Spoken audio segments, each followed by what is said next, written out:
suggesting Timber last pick. So you double dip. That's another hero that's good to rupture. So you have multiple good options here for Parker.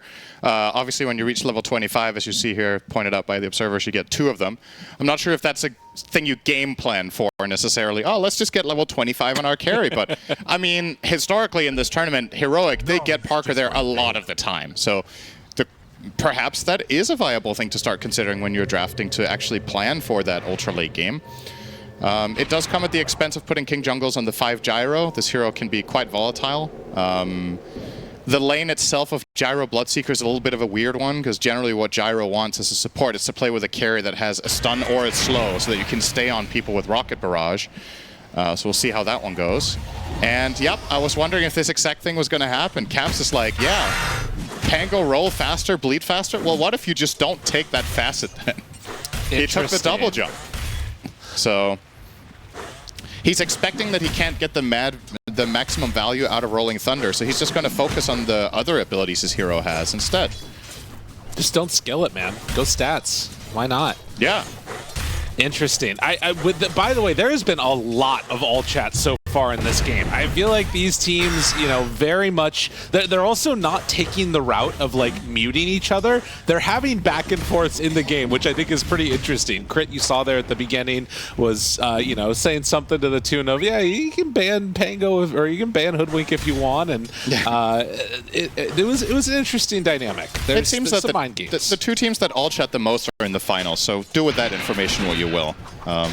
Perhaps if you're winning a lot, you get confident, you talk more, or perhaps talking more makes you play better. I think that's the one. Yeah. Not really. Absolutely. KJ gonna spam out some flak.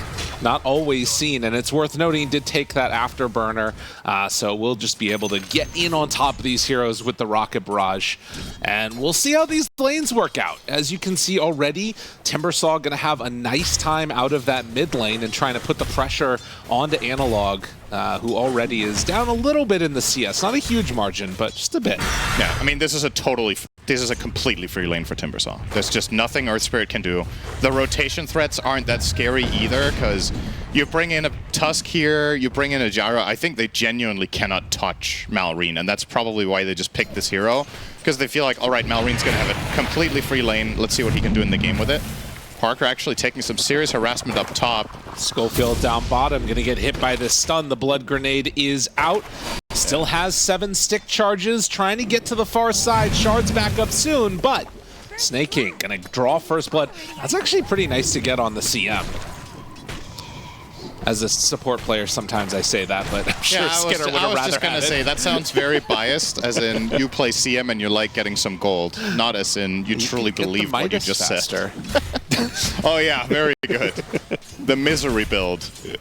The player, not the noun itself. Well, maybe a little bit of column A, column B, but... let's have a bit more of a look at Parker. As you heard from Coach Cavs, we needed a blind pick as well. And he said Bloodseeker does well in most lanes. So far, he's doing okay. Breaking even with offlane Pango Hoodwink doesn't sound too great to me, and he is taking some serious pressure here. One of the good changes for Bloodseeker in terms of his laning is that Blood Rage is now free, as of, I believe, was it this letter patch even? I think it is. This is the most recent patch. Blood Rage now costs 0 mana, down from 25. So you can use it whenever you want for free.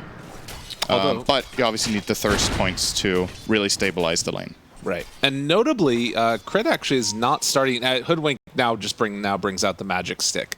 But with so much spam in this lane between KJ and Parker, I feel like it's just free stick charges all day. They're going to have a pretty hard time bringing down these heroes. Yeah, how do you... I've seen so little Bloodseeker. I'm just looking through it right now. How do you skill this hero as a carry? Yeah, I don't know. So the heal you get from creep kills is your innate, the Sanguivore, right?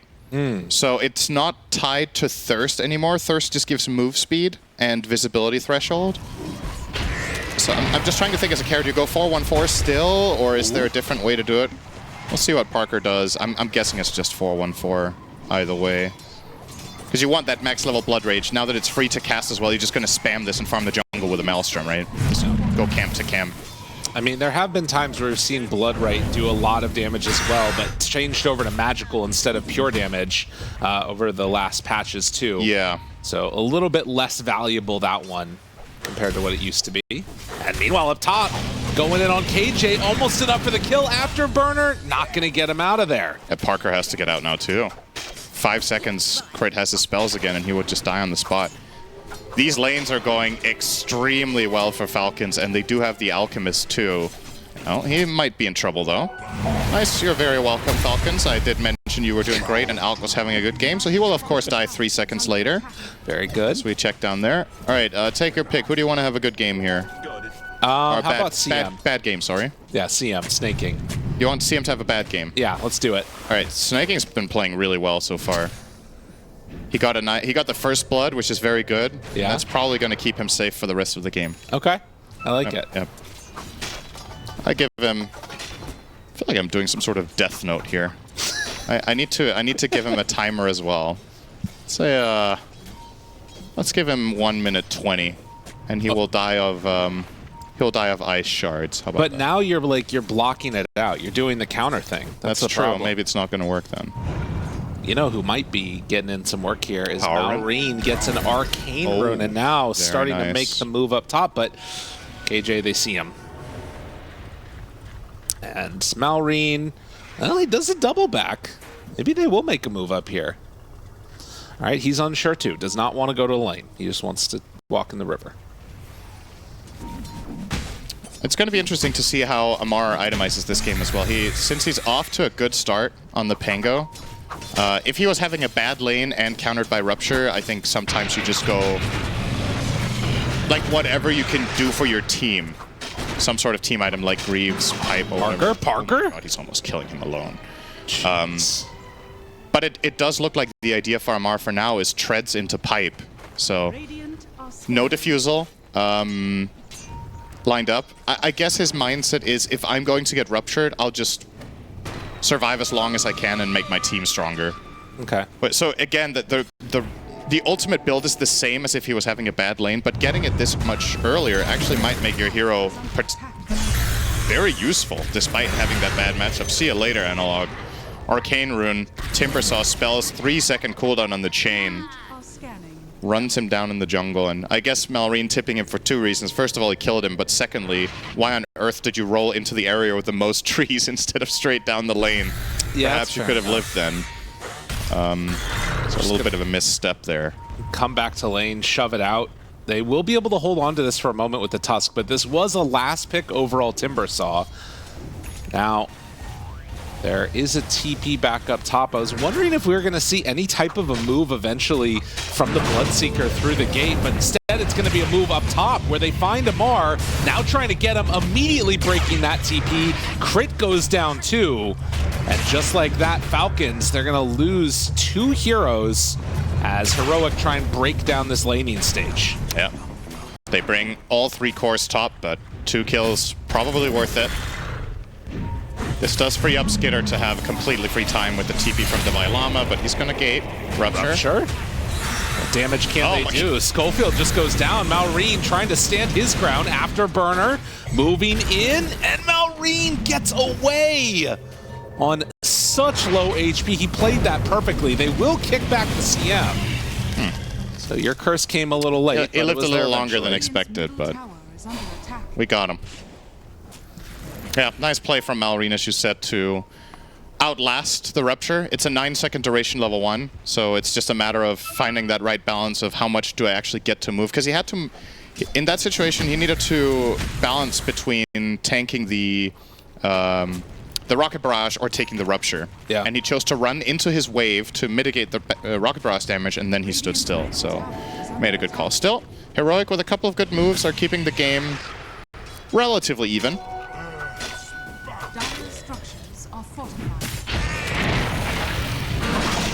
Amar gets to the far side of the shards as Divine Llama is taking out stacks, but they can get this kill onto Amar before his 6. He's just 1 creep away, and he could have maybe rolled out of there, but it is not looking like that's going to happen. Maybe. Need to kill a creep. You need to kill a creep. He gets it. There's 6, but it's too late. Yeah, Rupture was ready again as well. So he was very dead. Devi. Wow.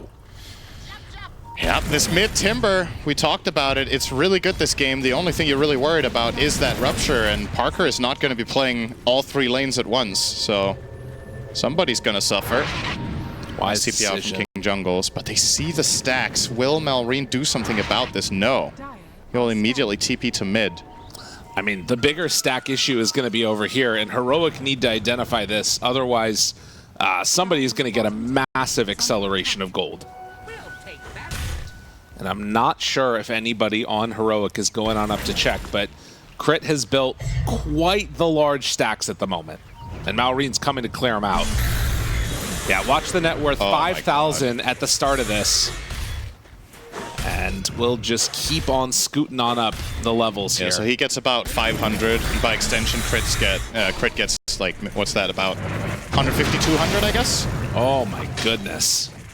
Another big stack here. It's going to propel the Hoodwink up nicely. Yeah, that's about, well, now it's a 3,000 gold lead, a giant influx of cash. Yeah. And Malrine going to go straight into the Aghanim Scepter after finishing the Kaya. But maybe this gank is what they need. Analog, they break the smoke. Amar spots him. Going to try and roll away from this one. There's the roll up, and now the Rupture. Amar in trouble. They drop it down, can kick him to death if they want. Analog comes in for the last touch. And now, finding more. Malrine shows up, tries to kill off the gyrocopter. King Jungles is dead. Analog does manage to make a rollout play happen. Trying to dodge somehow. Doesn't get hit by that Infinity Sign Chakram. And now they all back away. Epicenter, channeled. Bro, off the mark for Devi. Wanted that kill, but that stops any counter pressure they could have played. Yeah, you can tell Malrine's mindset. Uh-oh. Going in, Devi? Oh, he missed that. Wow. Now Snowball onto CM. Snaking has the ulti at the ready. Schofield is just obliterated by Malrine, who is just a whirling cacophony of really damage. Short blink. Yeah, he just was blinking on his screen. Burrow strike to try and get away. Does Malrine have enough to chase him out? Going all the way in, looking for it, trying to finish. No, can't get him yet. Dodge away, but there he is in. And Malrine gets the kill. He is doing whatever he wants when Rupture is on cooldown in this game. Could give less of a crap about who's alive. As long as the Rupture isn't there, he will dive you all the way to your basement at 12. Oh. You see that Burrow strike narrowly missing. Honestly, I don't really know if it would have mattered. Like, what were they going to do to him anyway? It's fair enough. I mean, I will say that, like, slightly less tanky at this point on Timbersaw, no magic resist item, but you need to bring a lot of heroes to kill him. Yeah. And you see he's rushing Ags, and once he gets this barrier, until they have a dispel, and this is a nice bring down if they can get it, and they will. They'll get Snay too. Snowball ready if they need it, but also can just go for the roll in. Now Malrine shows up, and suddenly Schofield is dead. They absolutely could have killed Snaking there, but perhaps it would have cost them an additional hero. And now Parker in trouble. This kill cannot afford to happen, but it's going to. Nice kill by Snaking. Just came in and stole it as Skitter's attack was midair. Gotta love it. Yeah, but as you said, kills on Crystal Maiden very good, so true. Well worth it. All right, 13-minute Radiance now complete, and that's what's happening in this game while we're watching Malrine just terrorize the entire map with the Rupture on cooldown is Skitter has absolutely no pressure on him. The Alk is just farming away, and on the flip side, the Bloodseeker can't keep up with this pace. The hero just can't farm that fast. Yeah. So have to wait and see if Heroic can somehow structure themselves a good team fight a bit later. I mean, definitely has the feeling that every minute that goes by, Falcons are just getting more out of the map. Yep. And it does also beg the question for Heroic, what's your answer to this? Like, you've seen this happen time and again with Falcons where they'll just stack up that triangle, and it feels that for Heroic, they're just trying to sort of play it a little bit slower, get to their item timings, and then take a fight. But, I mean, they're punishing Amar. They're making him feel bad. No doubt about that. 0-4-2 on the Pango. But I think that's a really good point, though, right? They keep targeting the lowest value hero in the game. I don't think Amar cares, honestly. If they're gonna keep ganking him like this with 3 heroes, their team comms are probably, you know, keep it up. Yeah. If he is on the receiving end of all of these heroic plays, the true carries of the game that have a better matchup are the ones that are getting the gold. You know what's funny? In the player cams, I just saw Devi like look up because they can see each other on land. So he's like looking at Amar to see what his reaction was, I think, when he killed him. And then Amar flipped him off, but we cut away from that one. So 15.5 minutes. It's a 5,000 gold lead for Falcons. Yep. And we have seen the bullying of Amar continue here as they're trying to take this Pango completely out of the game. Will it matter, though? As we'll see this replay here of what just went down. Rupture. And this is a bigger one. Yeah, he's looking. Look at him. He's looking as they go in and kill Malrine. Yep, they got him. They ruptured him. They silenced him. They stunned him. The whole package, and he had no counterplay. Next time around, there will be that Ags. So curious to see what Heroic are going to do about that.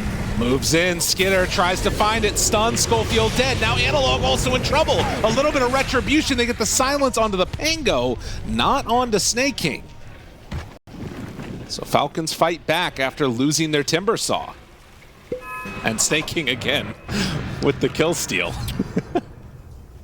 Do you buy...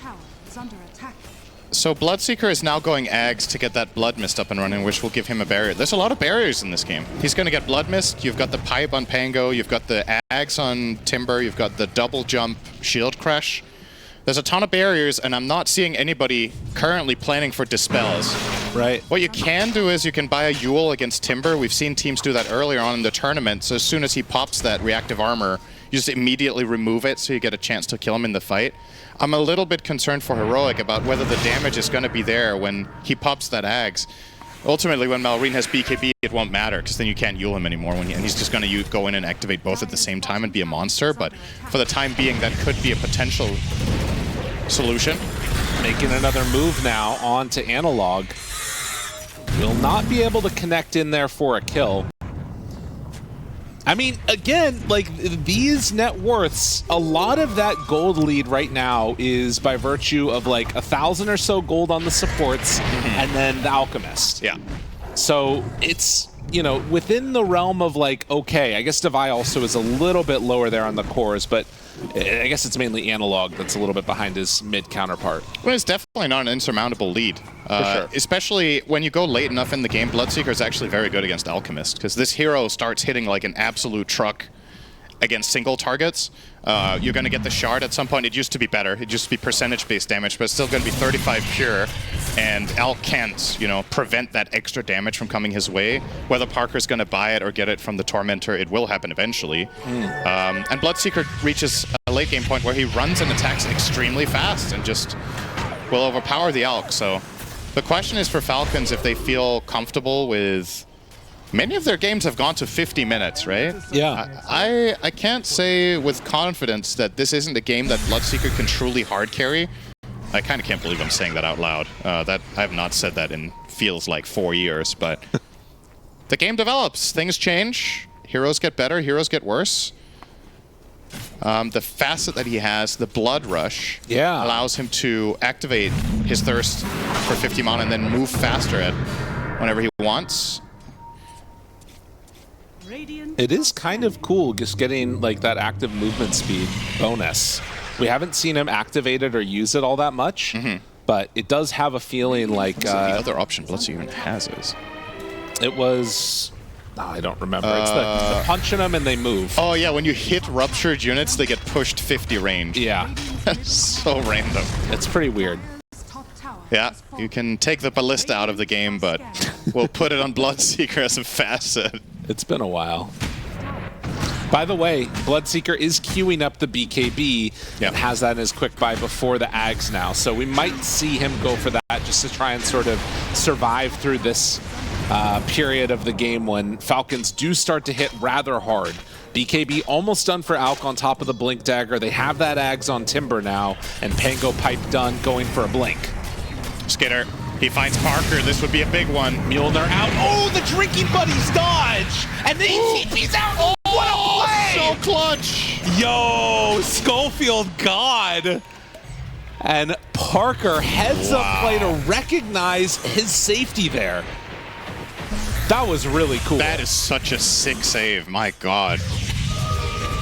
KJ not gonna be so lucky, I don't think, unless, well, actually, all the cores went down to kill Parker.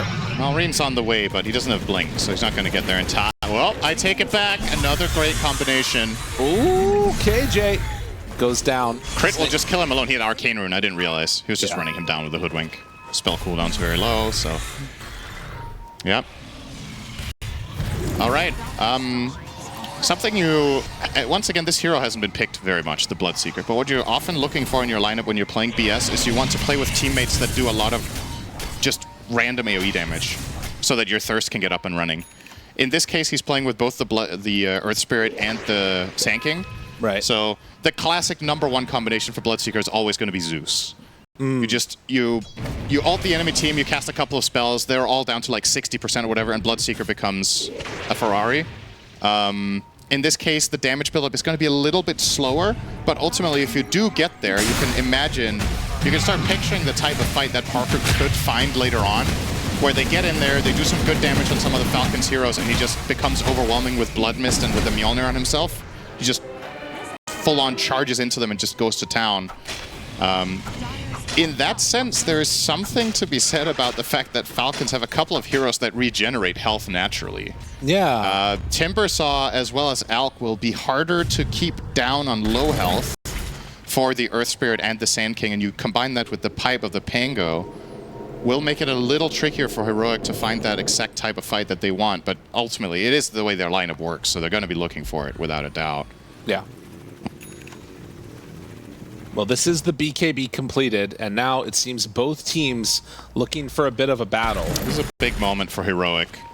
They'll break them. Bloodstone. Bloodstone done. Stun onto both of them. Epicenter out. The hits, they keep on coming. Skinner is gone. Snaking out of there as well. They have the Ags on Malreen, which is going to pop, but everybody from Heroic is very, very tanky right now. Crit getting ran down by KJ and by Parker, and they're just all gone. I mean, the only one that gets away is Malreen. What a great fight for Heroic. It's such a good initiation. They just find their smoke breaks and divide. He's just in there. He just blinks in, finds a double stun, and they pile all their spells on top of them.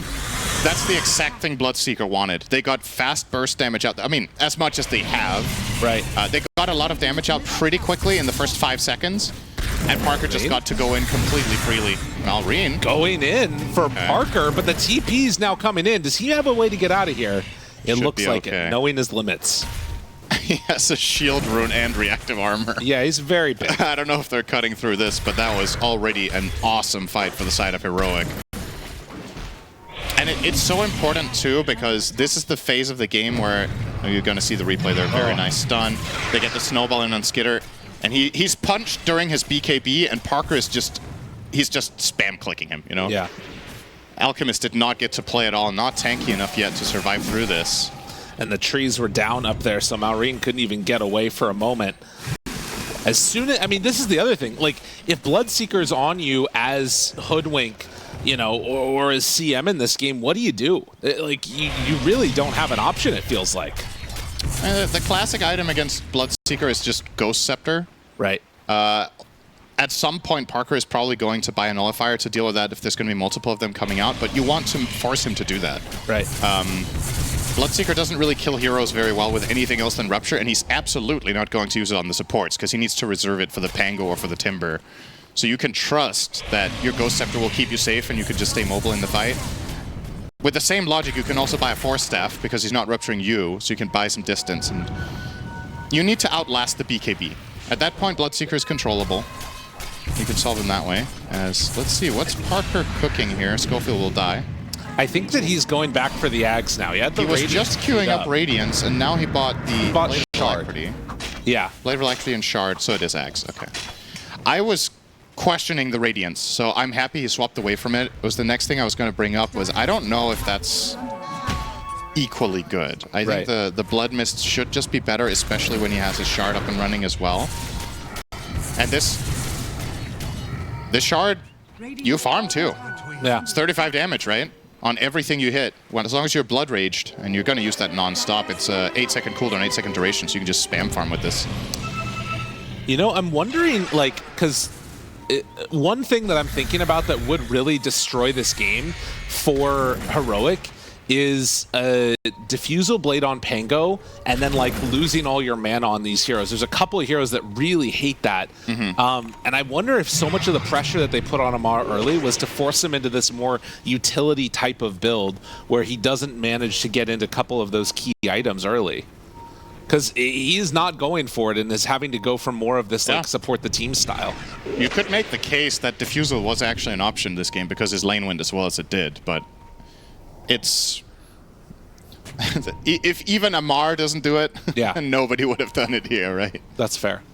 He's going to go for Lotus next. That is the best protection that he has. He can't really rely on Lincolns to deal with the Bloodseeker, but if he at least Lotuses himself when he goes in... They find him caught. He's just dead. And killed, and now CM going for more. It will reveal the ward that they have, but that's the type of reveal you want to get. Well worth it. Every out kill is a couple of percentage points higher win chance for your life. Ammar in trouble. They get the stun out, tries to roll away, but the silence is there. And another death for the Pango, likely? They're all melee, though. Ammar? TP? He's going to go for it now. And the Burrow Strike not going to happen. He gets away. They did not have the chain stun. Devi didn't think he needed to epi. He canceled it. That would have been the kill. I feel like it's hard to fault him for it because that looked quite... It looked like a reliable kill, but I guess he didn't account for the fact that Ammar has roll-up. Yeah. So that shard saving him there. He'll still get the grand prize as it looks heroic. I mean, worth a Roshan. Into the pit they go. Bloodseeker's top net worth over Alk. Like, this is what I'm saying. It's still a 5,000 gold lead for Falcons, but, I mean, am I wrong in assuming that this is great for Heroic here? Oh, this is great for sure. Especially considering you think back 10 minutes in this game and Falcons had a 7k lead. So that's why these Alchemist kills are so impactful. It's not just that you slow him down, but the bounty you get for these kills is absolutely massive. And it's been Parker involved in the multiple of the kills on the Alk, so he just gets so much his way. And we're going to reach the point here where it starts. Hang on. Well, Schofield should be dead here. Just the classic for him. Yep. Lightning Rod. I wonder if Skitter on this Alk, these couple of deaths, he only has 3 deaths in this game. It's not like it's completely tragic, but I wonder how impactful his hero is going to be in general at this point. Right. It feels like this was the time of the game that he was meant to be the big boss and kind of run the map together with Timber. And since Heroic have already shown a pretty clear path to solving the hero at this stage, just imagine when Bloodseeker starts really getting there. He has the Ags now. The big barrier that he's running around with on Parker. It's going to be hard for them to cut through. Yeah, and notably, unlike the Aghanims for Timbersaw, not dispellable on the Blood Mist. Yeah. So just kind of a thorn in the side trying to deal with this, and he is immediately queuing up the Nullifier. So he will have the way to break through their barriers, and they cannot do the same for him. Yeah, and he can just pick a target and kill it. They can't force staff them, they can't solar them, they can't glimmer them. And took the 20 Rupture cast range instead of the Spell Life Steal. On Parker. Yeah, makes sense to me. He's planning for level 25. Yeah. He wants to have the 2 Rupture charges and just be able to freely pick his targets in the fights from a long distance. It makes his fights and his games so much easier. So definitely agree with these choices. And in the same vein, he chose the Rupture initial damage over the Bloodright damage on 15 as well. It's very much focused on that Rupture aspect of the hero. Well, Falcons even though they are holding on the gold lead, buildings might start to fall soon. They are going to TP in and try and take this fight. He gets Yule Scepter up right at the beginning, and actually did get Dispel, went away there. Not sure if I saw that wrong or not, or if it just went away, but the damage out from Parker. Pops the BKB, Blood Mist on, time to fight. The chase down is there onto CM, slowly whittling her down. Analog rolls out, and damage out, gone. He's already dead. Divine Llama in on top of Maureen. Skinner is there too. Amar rolling back and forth, trying to kill off this Bloodseeker, but the Force Staff gets him away. He's away for a moment now. The epicenter out. Do they have enough damage to kill him? Yes, they do. This is the fight that they were waiting for on Falcons. And will KJ will throw out the missile and try and kill off Amar. They actually get him. A double kill for KJ in the midst of all of this. Maureen's out of mana. He's in some trouble there. They won't be able to run all these heroes down, and KJ just going to try and escape as Divine Llama is left behind. But no, there is nowhere for this gyrocopter to go. Snaking will throw out a slow, and 4 are going to die. It does cost them a buyback or 2. Yeah, 2 support buybacks for that for Falcons. It's the Aegis fight, so it will be very long. And I guess we got our answer about Blood Mist there. So the barrier you have can be dispelled, but I guess the running effect of Blood Mist being activated cannot be dispelled. Interesting. That's how I'm interpreting it, because I saw the same as you. I think they just Yuled off his barrier when they went on him. Which seems like the... Maybe it's like once it's active, it's not dispellable, because you have like that passive stuff and then you can turn it on. Yeah, I don't know. It's a very strange one, but it says cannot be dispelled, and it definitely did. You see there, the barrier's just gone, right? Yeah. So, yeah, I think the thing you can't dispel is when he activates it and he's running around bleeding in the fight. Okay. That is running constantly. Got it. it. Seemingly can remove the barrier. And that's quite important, because otherwise, I think Amar would not have bought this Yules. We already saw him looking at the Lotus. He sees the axe come out, he buys Yules, so he knows. He knows this interaction. I think it's the only real reason to buy Yules over Lotus here, so that has to be just flat out knowledge of the hero. And can't say I'm surprised, because guess what? Amar actually loves playing Bloodseeker, so he would know. And the Blood Mist is a very logical build to go if you're playing offlane Bloodseeker, which he has in the past.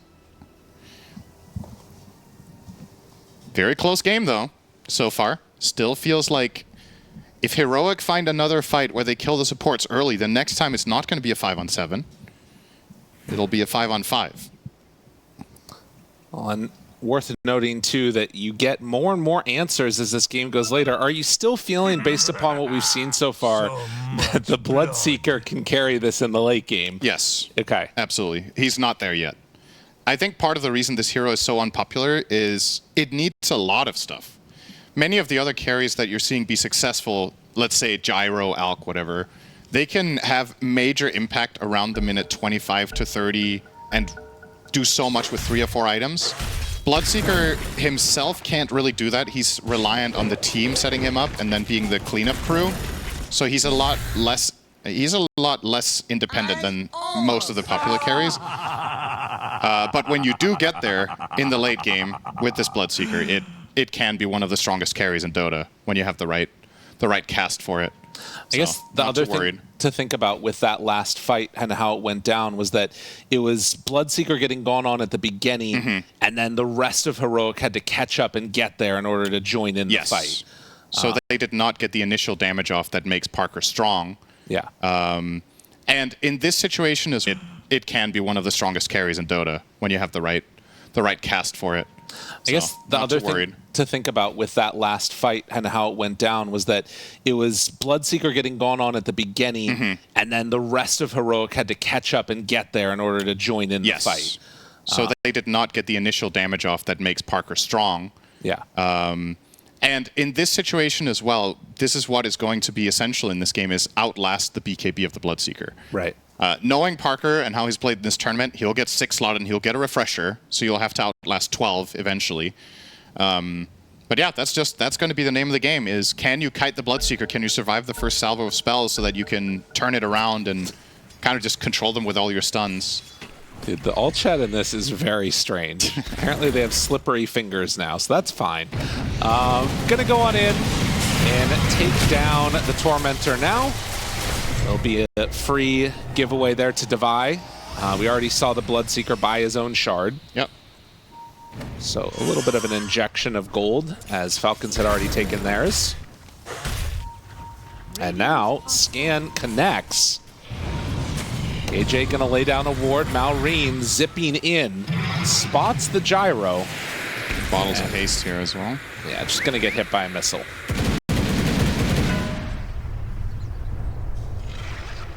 Yeah, seems to be a bit of a reset while they wait for the next set of items, and that is the nullifier completed for Parker now. Yeah, I'm so curious to see his target prioritization. Parker has had an insane tournament. I think a lot of people agree that he's maybe been the MVP of the whole event so far.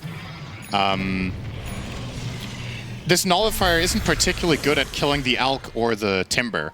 So it leads me to believe that what Parker wants to do when the fights break out is actually not go on the course, but just very quickly clean up the supports and build the fight that way. Take advantage of the initial damage his teammates do to be fast, activate his Thirst with that Blood Rush facet, and just go straight into the Hoodwink.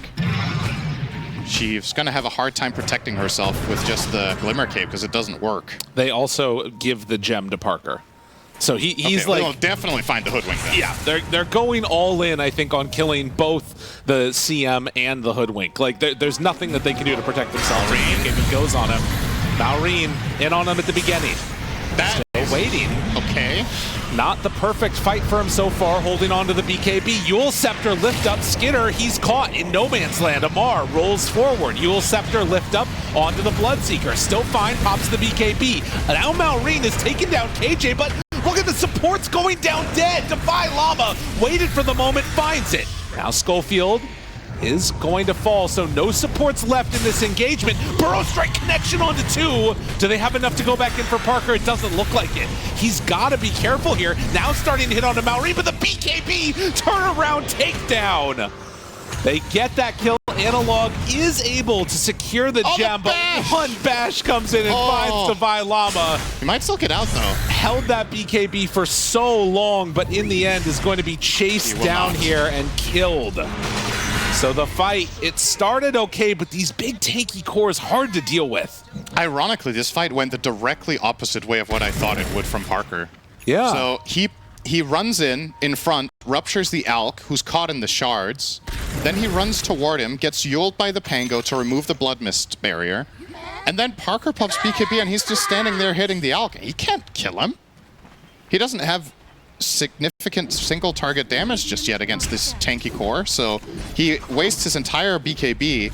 In the meantime, the Sand King kills both supports, which I thought Parker was meant to be doing, and you get into this really awkward position where you've used Rupture, you've used Epicenter, you killed the 2 supports, but you traded away 2 heroes for it as well, and then what does Bloodseeker really do afterwards? He's out of juice. They just run him down and kill him, and he's not strong enough to fight back. The fights have to go better than that for Parker, and I just don't agree with using BKB and hitting the Alk. You're the only right-click damage your team has. You cannot kill him when he's BKB'd and standing still.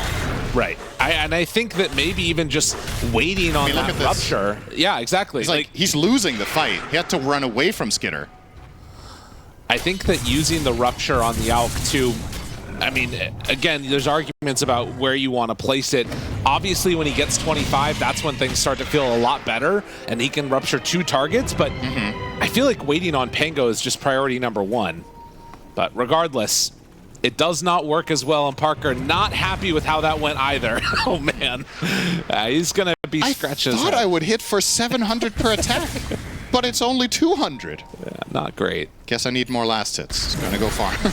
Whoa, Aghanim Scepter bought by Alk. Okay. Let's see who's giving it to. Very interesting. Is he going to give it to Malrine? Maybe he just wants the stats.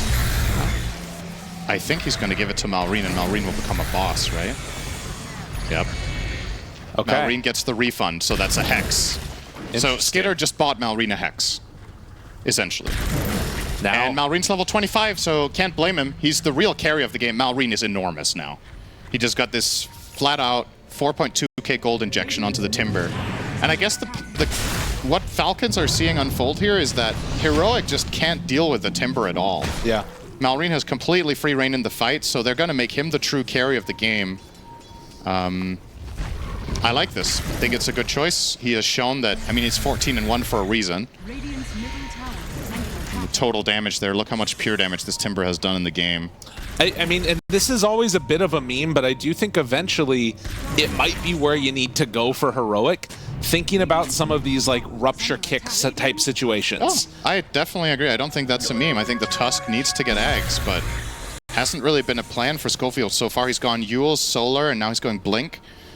But yeah, rupturing a core and then Walrus kicking them and then Boulder smashing them is a ton of damage and a way to get Bloodseeker into the fight.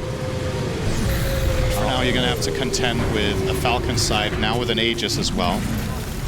Wonder who they're putting it on. Seems to be Skitter that has a slot ready instead of his BKB. Just a little bit late to this area. Heroic now realizing that they are not going to be able to take that fight at all. Malrine can brazenly run up in front. No real worry from him. But yeah, still waiting on what they go for here. I mean, this really feels like it's just all on 25. You know, 2 rupture charges, going refresher. But okay, I'm not sold that's enough, and the reason is, what if they just stand still? Yes, I know. I know what you mean. I hear ya. The Alk is farmed and really, the Timber, you rupture Malrine, he stands still and he's gonna high-five you and pop his Shiva. He has 28 armor. He has reactive armor that he can activate. He has BKB Hex, Octarine Core. He is massive. So who do you rupture? I agree, you definitely rupture Pango. Be careful of the Lotus though. But get a rupture on him. But who's your second target that feels really good? I mean, yeah, it's Alk. Some amount of damage onto Malrine. Maybe he just kills himself. Who knows? Like, you do also have like the less good version of the kick, which is going to be the Boulder Smash that you can use to try and push people around. Some Force Staffs. Like, we're reaching here, but it feels like that's the goal.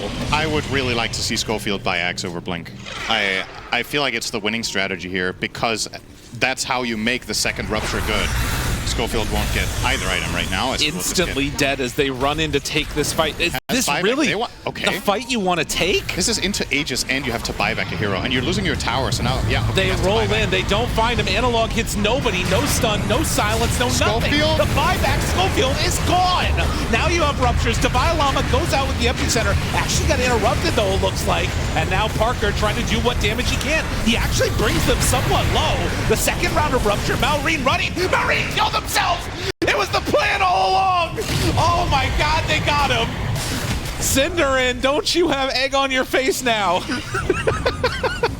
He didn't stand still! He didn't stand still, look at it! Wow, just so much random residual damage over time there, they cut through him. And they made the perfect call here to just, this time, I feel like Parker learned his lesson from the previous fight. He ignored Alk. Exactly. He's just like, whatever, dude. Do what you want. I'm killing the other heroes. And this is the #1 difference maker. Imagine that. Schofield buys back TPs in and casts nothing. He's instantly dead. This is a 4v5. But Parker gets to do whatever he wants, and this time around, not going on Skitter. Who knows? Maybe if you had the Aegis on the Timbersaw, that would have been amazing. But they wanted to have the Kaya instead here. And you're seeing the fight, Malrine. He's standing still now. Pops BKB. But yeah, Parker's just doing so much damage. It is kind of crazy. And then this rupture gets off right as he goes for the Timber chain away. That was nice timing, yeah.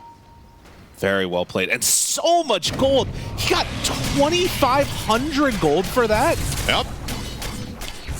That was a fat streak on someone. Who was it? It was Malrine had a 10 kill streak. Parker got 1,200 bounty plus a shared bounty for it. Insane. Skitter. Malrine's still dead for a little bit. The rupture, the long-range connection. Skitter trying to stand still. Are they going to go all in for him? I mean, this is the counter. Yeah, they need to get out. This is a really good call to back. See if they do manage to find the escape. Oh, good Yules. Schofield precast there on Skitter to get him away. Okay. Whew. He has a lot of ruptures on Parker. He has potential of 4 with the refresher orb and the 2 talent. You do refresh both, right? Yes. I'm pretty sure you do. Yeah. So he has 4 ruptures at his disposal. Let's see how Falcons solve this problem now. I mean, the Blood Rage amplification with this is pretty sick. Yeah. like you've talked about. And then on top of that, he's going in for a Scotty now on the Bloodseeker. You can see still very even between these two squads. 60-40 is what they're giving us at the moment. But this heal reduction will be very valuable. Divide. Oh, no. Uh-oh. Analog. Abyssal, this is bad. They don't have buyback. Gotta roll, gotta get out. It's not gonna happen. Both dead. Just catch them in a moment of... I want to call that just lapse of focus there. They're standing in the middle of the map with 2 cores just showing and nobody nearby to protect them. Just get jumped and killed off. Very nice and easy for Falcons. No buyback on the Sand King. They do have it on Earth Spirit, but... wonder how much Falcons can really get out of this. This is, I think, the real problem with Falcons is that you need to play almost perfect against them at all times. And if you're not, the game really can turn on its head. They hit so many of these opportunities when they shouldn't be able to otherwise. Malrine goes in, kills Schofield, and a BKB TP out from Parker. Uh-oh. 2 heroes without buybacks. Falcons... well, they don't have their entire team there, so they might be a little bit cautious, worried about the buybacks, but here comes Skitter. Skitter, by the way, has a nullifier now. 4 ruptures. Yep.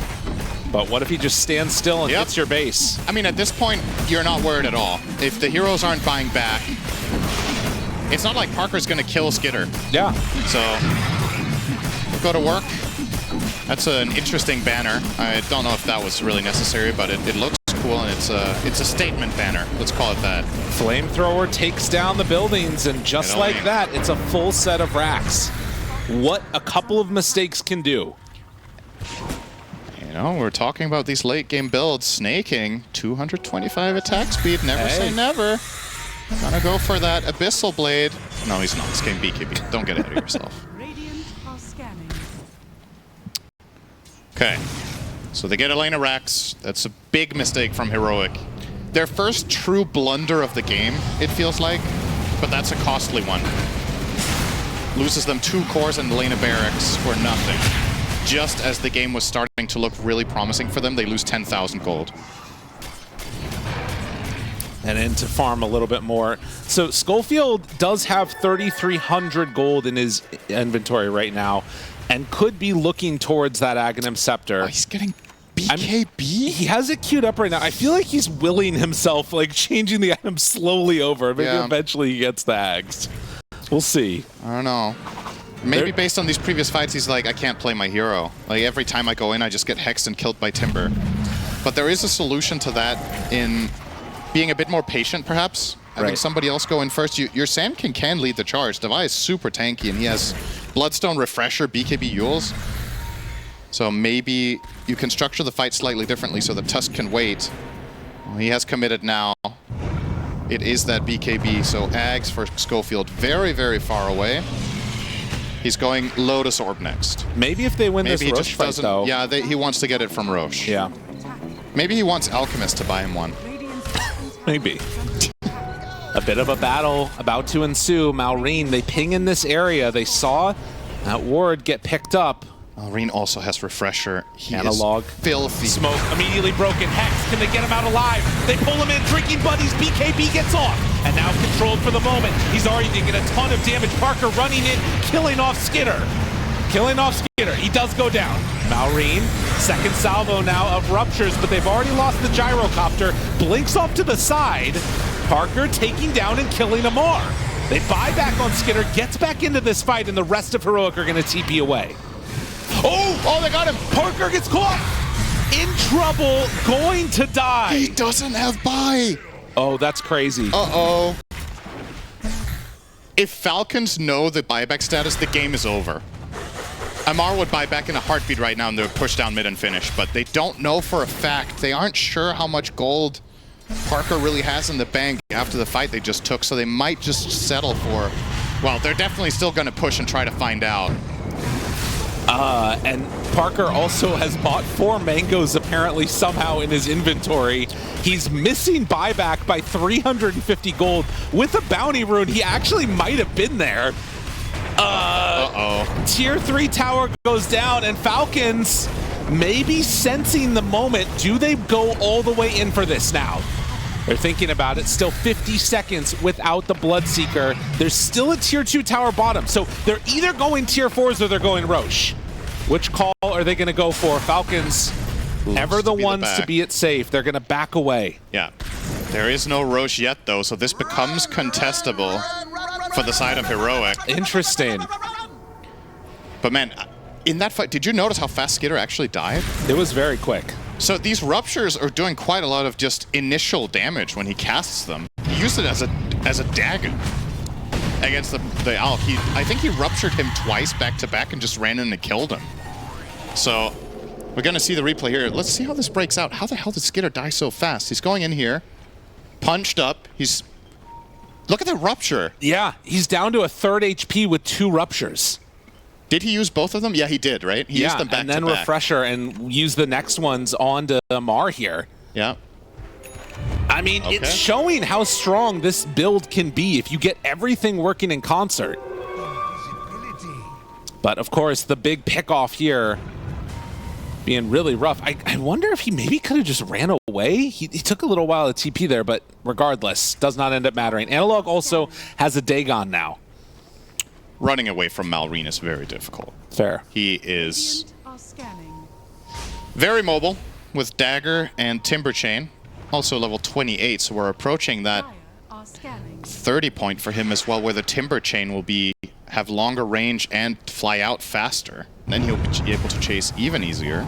Analog comes in with a shield drone. Now Roche is up. 25 on Analog is big. Now Magnetize cannot be dispelled.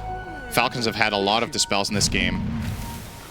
Through the AVULUS, Lotus, etc. Analog can now reliably get some damage going and set Parker up for success. Skitter starts to hit Roche. Contest this, don't it's going to roar, and they are coming back to deal with the creeps. It roars now. Do they go? Uh-oh. They gotta get here fast. This is going to be kind of close, actually. This is a pretty slow Roche, but now Marine's going to help. Now they move in. Now they want to take it.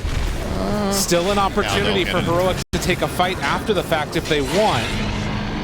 And Schofield up front and center. Malrine spots him. The Hex! Another time where Malrine is the first point of contact. Snowball backs away. KJ gets hit by the sharpshooter. Now roll in, comes out from Amar. Blink in, Bro Strike doesn't hit onto anybody. They will kill off the CM very rapidly. Dude, Snaking is doing so much. How is this happening? They catch him and kill Snaking. Amar, Lotus Orb is on him, waiting, hoping for a rupture, but it doesn't end up coming, and now the Hex, it gets onto Parker, gonna get destroyed, but BK, he heals up from it, and now hits onto Skitter. Do they have enough to kill him? Yes, they do! That's a full heal! Malrine in trouble. Parker wants to chase down Crit, finds him off in the tree, Snaking ball back for this one too. Divine Llama Epicenter doing good work, but with this Magnetize, look at all the hits. Malrine is dying to it over and over. The missile is coming out, and somehow, some way, Heroic pull out this fight. My God, was Parker low, but gets the first kill for a 20% heal, and then he kills the Alk and gets a full heal, and you just see the damage. Look how pitiful they are for Falcons. Just nobody dealing any damage with the exception of the Timber doing a measly 4K. How did they do 3 times the damage of Falcons in that fight? I mean, Amar got off his first roll, and then he refreshers, but he's getting isolated off to the side, getting stunned up, and can't finish the job. As you pointed out, I think Snaking, you can't expect more out of your 5 Maiden than buying this much time. And they do kill him. It costs them their 3 BKBs. Amar connects here onto Parker, refreshes, but then he's chain stunned until he dies. And this right here, I mean, down so 43 HP and then a burst heal of 400.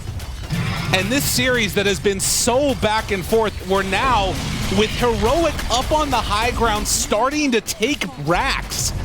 I mean, what a swing we've seen.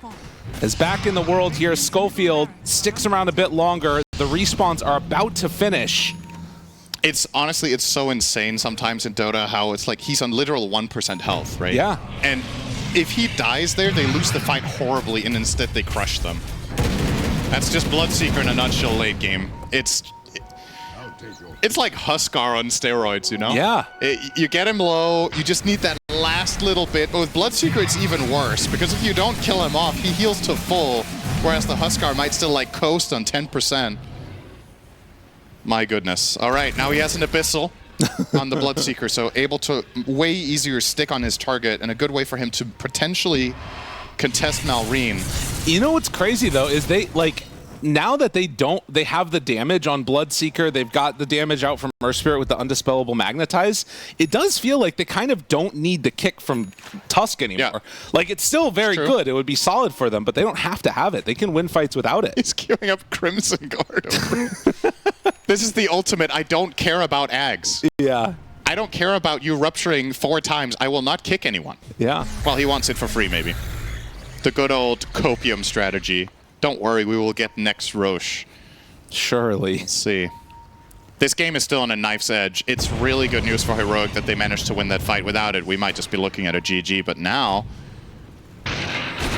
Well, and I don't know if the next fight goes as well for them, because that was also a bottled shield rune, and Analog took basically no damage the entire fight. That is true. And perhaps in the next fight, Amar will get off 2 rolls with his Refresher. This time he didn't get to do the chain. Yeah. So there are definitely things that can go better for Falcons than that fight. Skitter now looking at a Lincoln's. Maybe they're going to get multiple of them. Oh, and I hope I don't jinx this here, but to anybody that thought this was going to be a cakewalk series, I feel like we're seeing now that this is going to be, it has the potential at least to go the distance. So Heroic take over the outpost up on the hill. And just claiming this area of the map. KJ has BKB and is queuing up a Sheep Stick next. Yeah, he's also getting there. These are some rich supports this game. Easily the richest, though, is Crit on the Hoodwink, because he got a free Ags from the previous Roach, so has the Decoy. Oh, yeah. But a very unreliable spell, especially against heroes that are running as fast as Bloodseeker and rolling all over the place with the Earth Spirit and the Sand King. It's kind of hard to reliably use the Decoy. Unless if he ends up getting impact out of it as a decoy. Right. Where they go on the decoy instead and that somehow sets up a bait or whatever. I mean, it'll be something to watch for sure. Okay, big moment. Full smoke off from Falcons. Only 2 heroes smoked on the side of Heroic. There's an Invis rune just waiting. Divine Llama, they go in and they hex him, but the help is there. Eul Scepter already out. KJ pops the BKB, still damages onto him, and now Analog finding the backlines. Malrine doing what he can. Do they have enough damage to kill off KJ? They do. In the meantime, Parker shows up and look at him destroy Skinner again. They find another Rupture now onto Malrine. He tries to run away, but he's dying to the Rupture. The damage, it's just too much. It's overwhelming.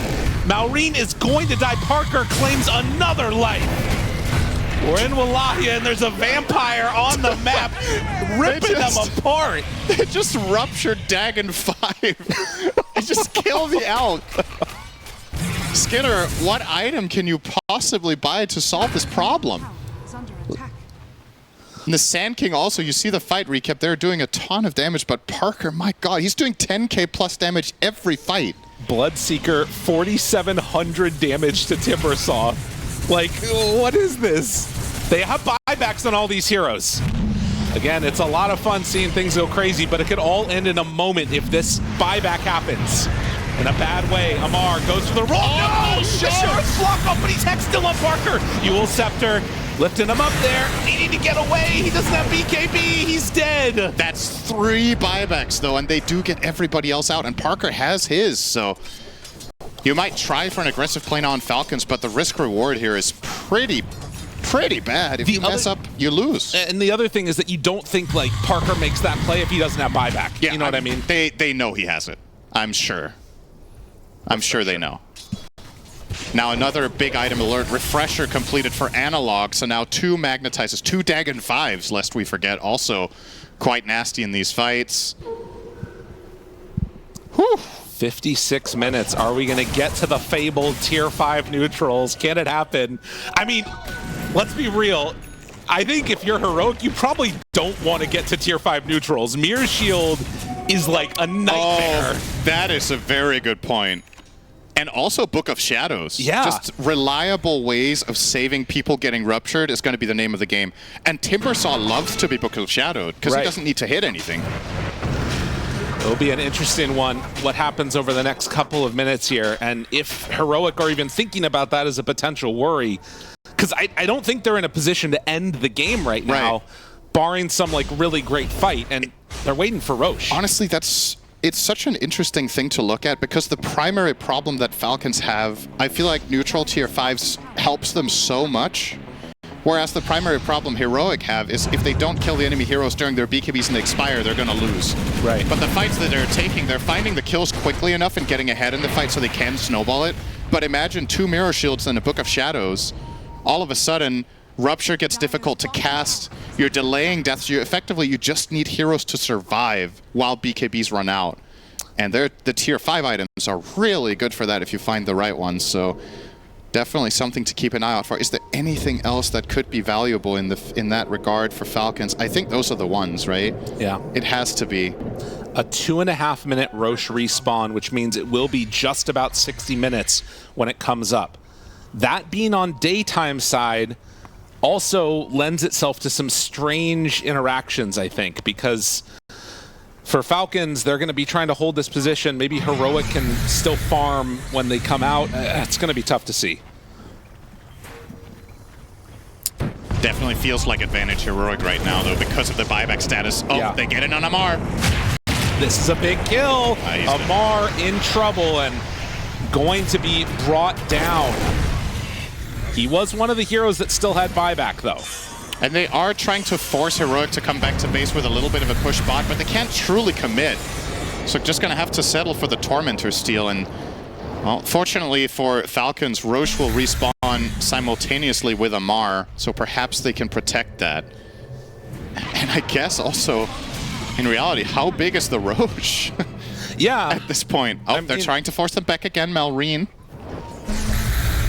Really poking and prodding here, but can't fully commit. And you can tell Skitter is terrified. And I mean, as Heroic, you've got to be so pissed about this. I mean, you think that Roche is up. It's one of the longest spawns you can get. They are not going to get it.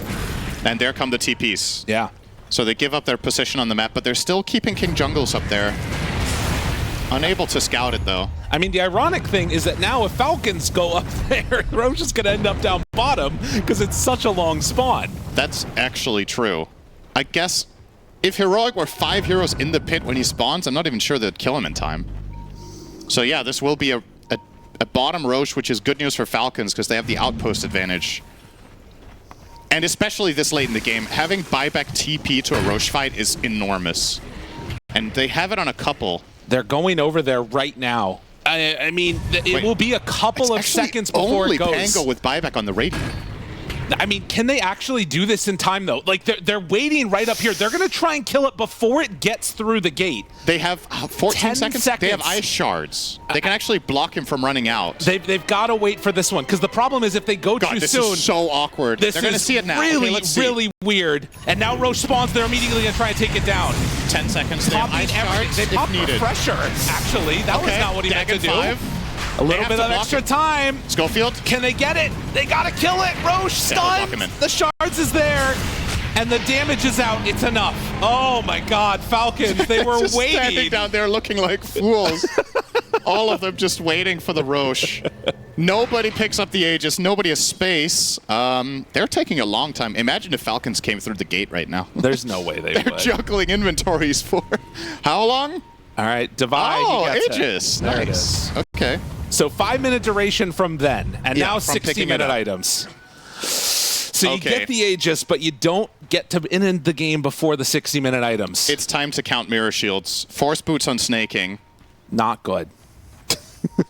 It's still probably pretty good. They're pretty good. Still pretty good. He's not getting ruptured, probably.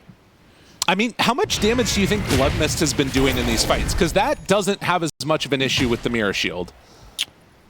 Wait, one more time? The Blood Mist, as opposed to, like, the damage that you're going to be doing. Oh, how his damage breakdown looks? Yeah. I feel like it's... Dude, I have no idea. I mean, you barely get to see this hero plays. I feel like the Rupture is doing so much damage when he casts it, though. He's Giant Ring now. Okay. Malrine is thinking about it. Arcanist armor for Alk. I can't help but feel like this is just them not getting Mirror Shield. I can't imagine anything else.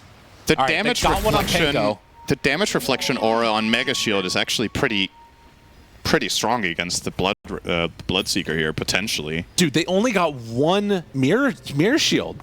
Yeah, Amar has one. That's it. He's the only one. All the rest of them have other items. They have Stygian on crit, which is pretty huge. Yeah, he'll do a lot of damage. The Force Boots from Snake King, if he casts it on an ally, it's a Dispel. Obviously not going to remove Rupture. Is there anything worth dispelling here? He can't Dispel Magnetize either. So I guess it's literally just a second Force Staff. And then an ultimate inventory slot if he ends up not needing to have boots anymore. This is Team Giants Ring. They got it on Gyro, Earth Spirit, and Bloodseeker. Dude, this Gyro is so big. All right, and then Mirror Shield for Sand King, and then a Book of the Dead for Tusk. Okay. So they're fully kitted out. Is it enough for Heroic to walk on up here and try and end this game? Amar, keep in mind, has that Mirror Shield. Mirror Shield on Divide, forces abilities back at him. Also, Parker does have a Lincoln Sphere. They're sending in those Books of the Dead. Nothing doing yet, though. Rupture out onto Crit. Crit not feeling great. Second Rupture now into Maureen. Burrow Strike, Epicenter out, hitting.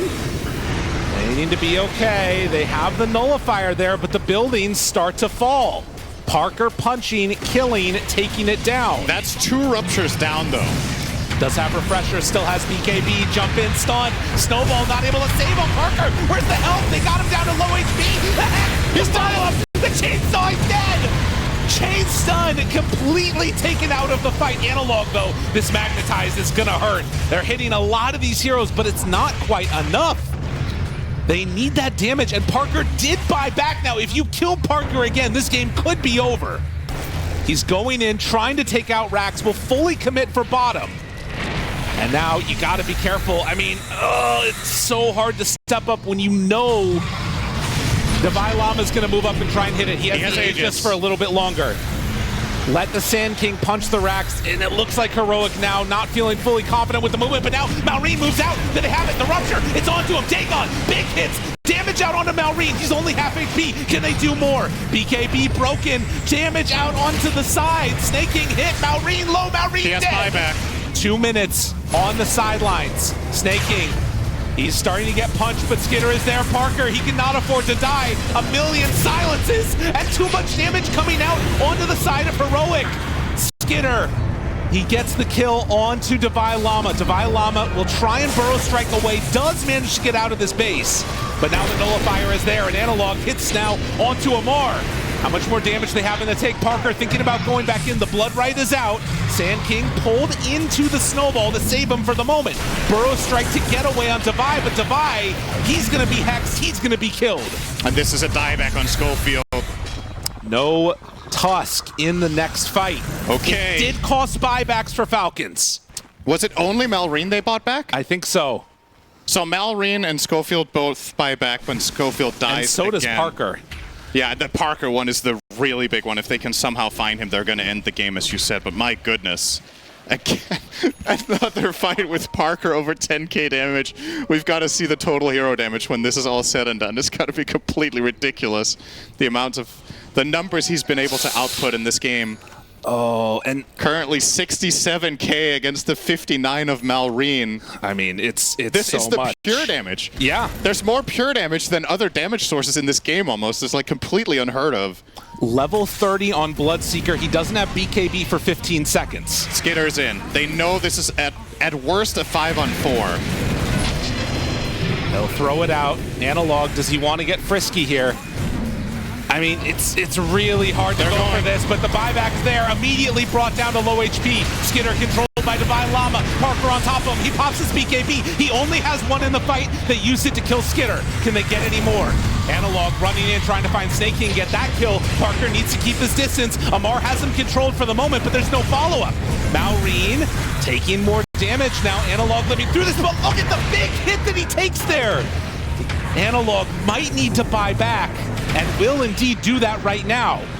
Parker adding the extra movement speed, the rundown, but they get away with Amar. They get a clean disengage in that? They won't get anything. They force Sand King and Earth Spirit buyback, and they hold their Elk buyback the whole time. The temptation from Skitter, it must have been almost impossible to resist buyback traveling in there and try to win the game, but they're just showing so much composure under pressure there.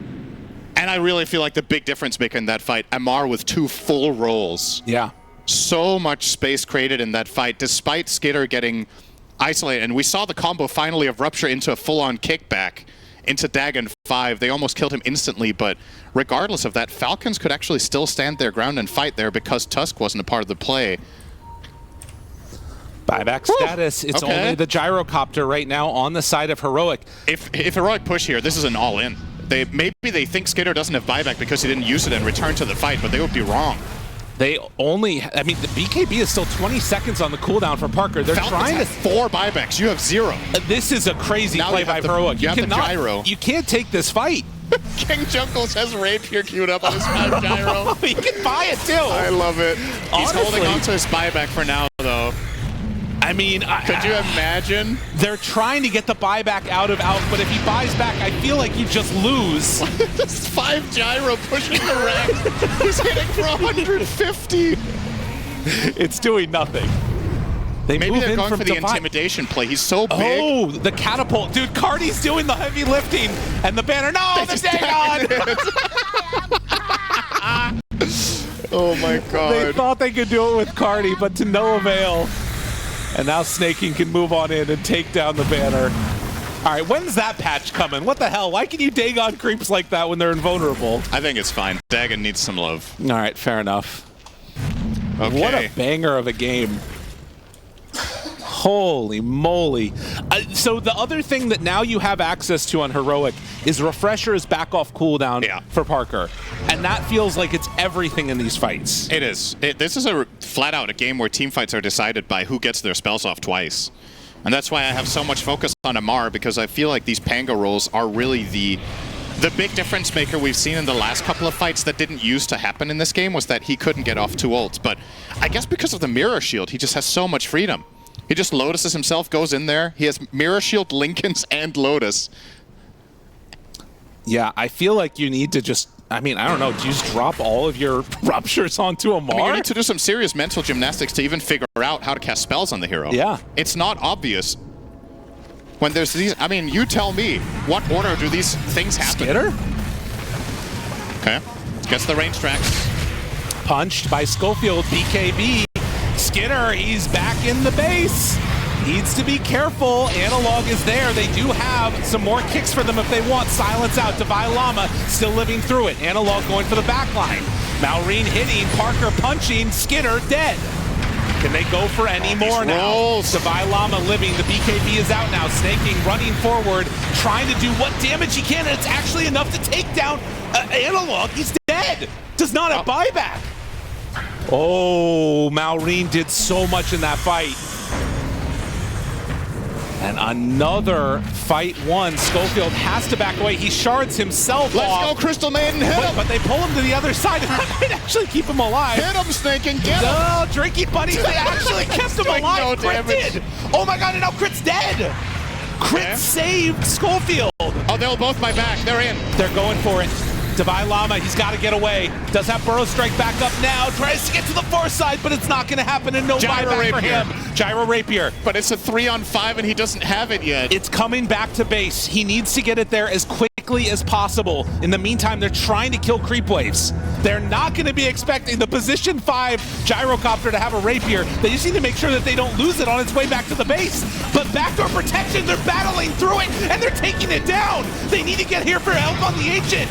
Agent starts to fall through backdoor protection, but they run out of, well, it's not going to matter. They have too much damage. The Stygian, you need to deal with this. It's still falling. The Agent is dying. It doesn't matter if you have creeps. They're taking you down. Heroic, get in there and battle. They pop it. The Glyph trying to stay alive. Parker up forward. He's getting controlled. 8 seconds until he has BKB back up. They and need now to KJ kill Crit, walks get the in. The Rapier's there. The Rapier's there. The damage is out. Do they have enough? They gotta keep him alive. They take him down. Skitter's gonna fall. And now Crit in trouble too. Heroic. Somehow they managed to hold. No buybacks on these heroes. Amar gets home. But what a freaking hold. Oh my god. If Parker doesn't cut that mid-wave, this game was over already. But the backdoor protection and the fact that they get in with the gyro rapier and get the chain stuns enough to defend. If Falcons can somehow get back into the base, it should just be a formality to pop all your BKBs and get it done with the hoodwink. 90 seconds with no buybacks. 90 seconds You've of gotta 5v. go. This could be a flat-out 5v3 the other way. You gotta go for this. Heroic. Maureen trying to kill the waves as they get to the base. Heroic are bringing them down. I mean, they don't feel confident going. They don't have glyph for the second salvo. You have to go with these waves. They have a minute to end the game. Otherwise, Falcons just feel like they'll be able to take this. Yeah, the Megas advantage is a big problem that Parker has to take care of. He has travels too, though, and now he bought a rapier. Rapier. What's he going to swap out? He's swapping out both his Lincolns and his Sanjin Yasha and his Refresher right now. Inventory management in itself is going to be a bit of a tricky thing here for Parker to take care of. They're going down. The Ancient is full. The creeps are there. Bots 2 immediately in. They kick in the mid. Trying to kill her. Do they have enough? They got to start hitting buildings soon. You've got 30 seconds. The creep wave is already dead. I'm wondering if they bought too much time. Parker is still not able to join in on these fights. Shards is out, and now the control. KJ in with the rapier. Starts to hit. Damage low. Amar is in trouble. Amar is dead. Maureen trying to find a creep wave. Will he be able to do it? Parker is there. Parker says no. They move in and try and kill him. Maureen is dead. One creep alive. It's Not alive. one creep. Deny it. Oh, it's there. They have two more. They have two more. Off screen. They still need to deal with the creeps. Divine Llama is sprinting back to the base. Both heroes have buyback. They might not expect that. You got to be careful about this movement. Walking forward, Parker tries to take it. All 5 are back up from Falcons. Stuns out. Amar there, kicking Parker away and now rolling out. But I wonder, Heroic, can you get out? They're already onto the throne. Skinner is there, starts to hit him. They break in TPs. Parker's back though in time. But crit on the hoodwink and Skinner together. They go in, take down the Ancient. GG is called. Somehow Falcons managed to close that game out. Holy shit. All right, that's game number 1. Yeah, okay. Where to even start with that? What an insane game and what an insane... I mean, all these late game decisions, I think the most impressive thing for me in all of this is the way Falcons used buybacks. I think it's crazy to think that you're playing this 70-minute game and your heroes are just so patient and have such an insane read on whether or not to use this key cooldown. It's the biggest cooldown of the game, right? And they're just holding on to them in these extremely tense moments. Crazy stuff. A brilliant display from Falcons as they close out game number 1. We have potentially 4 more of those. We'll see if it ends up happening or not. But for now, we're going to head back to the panel.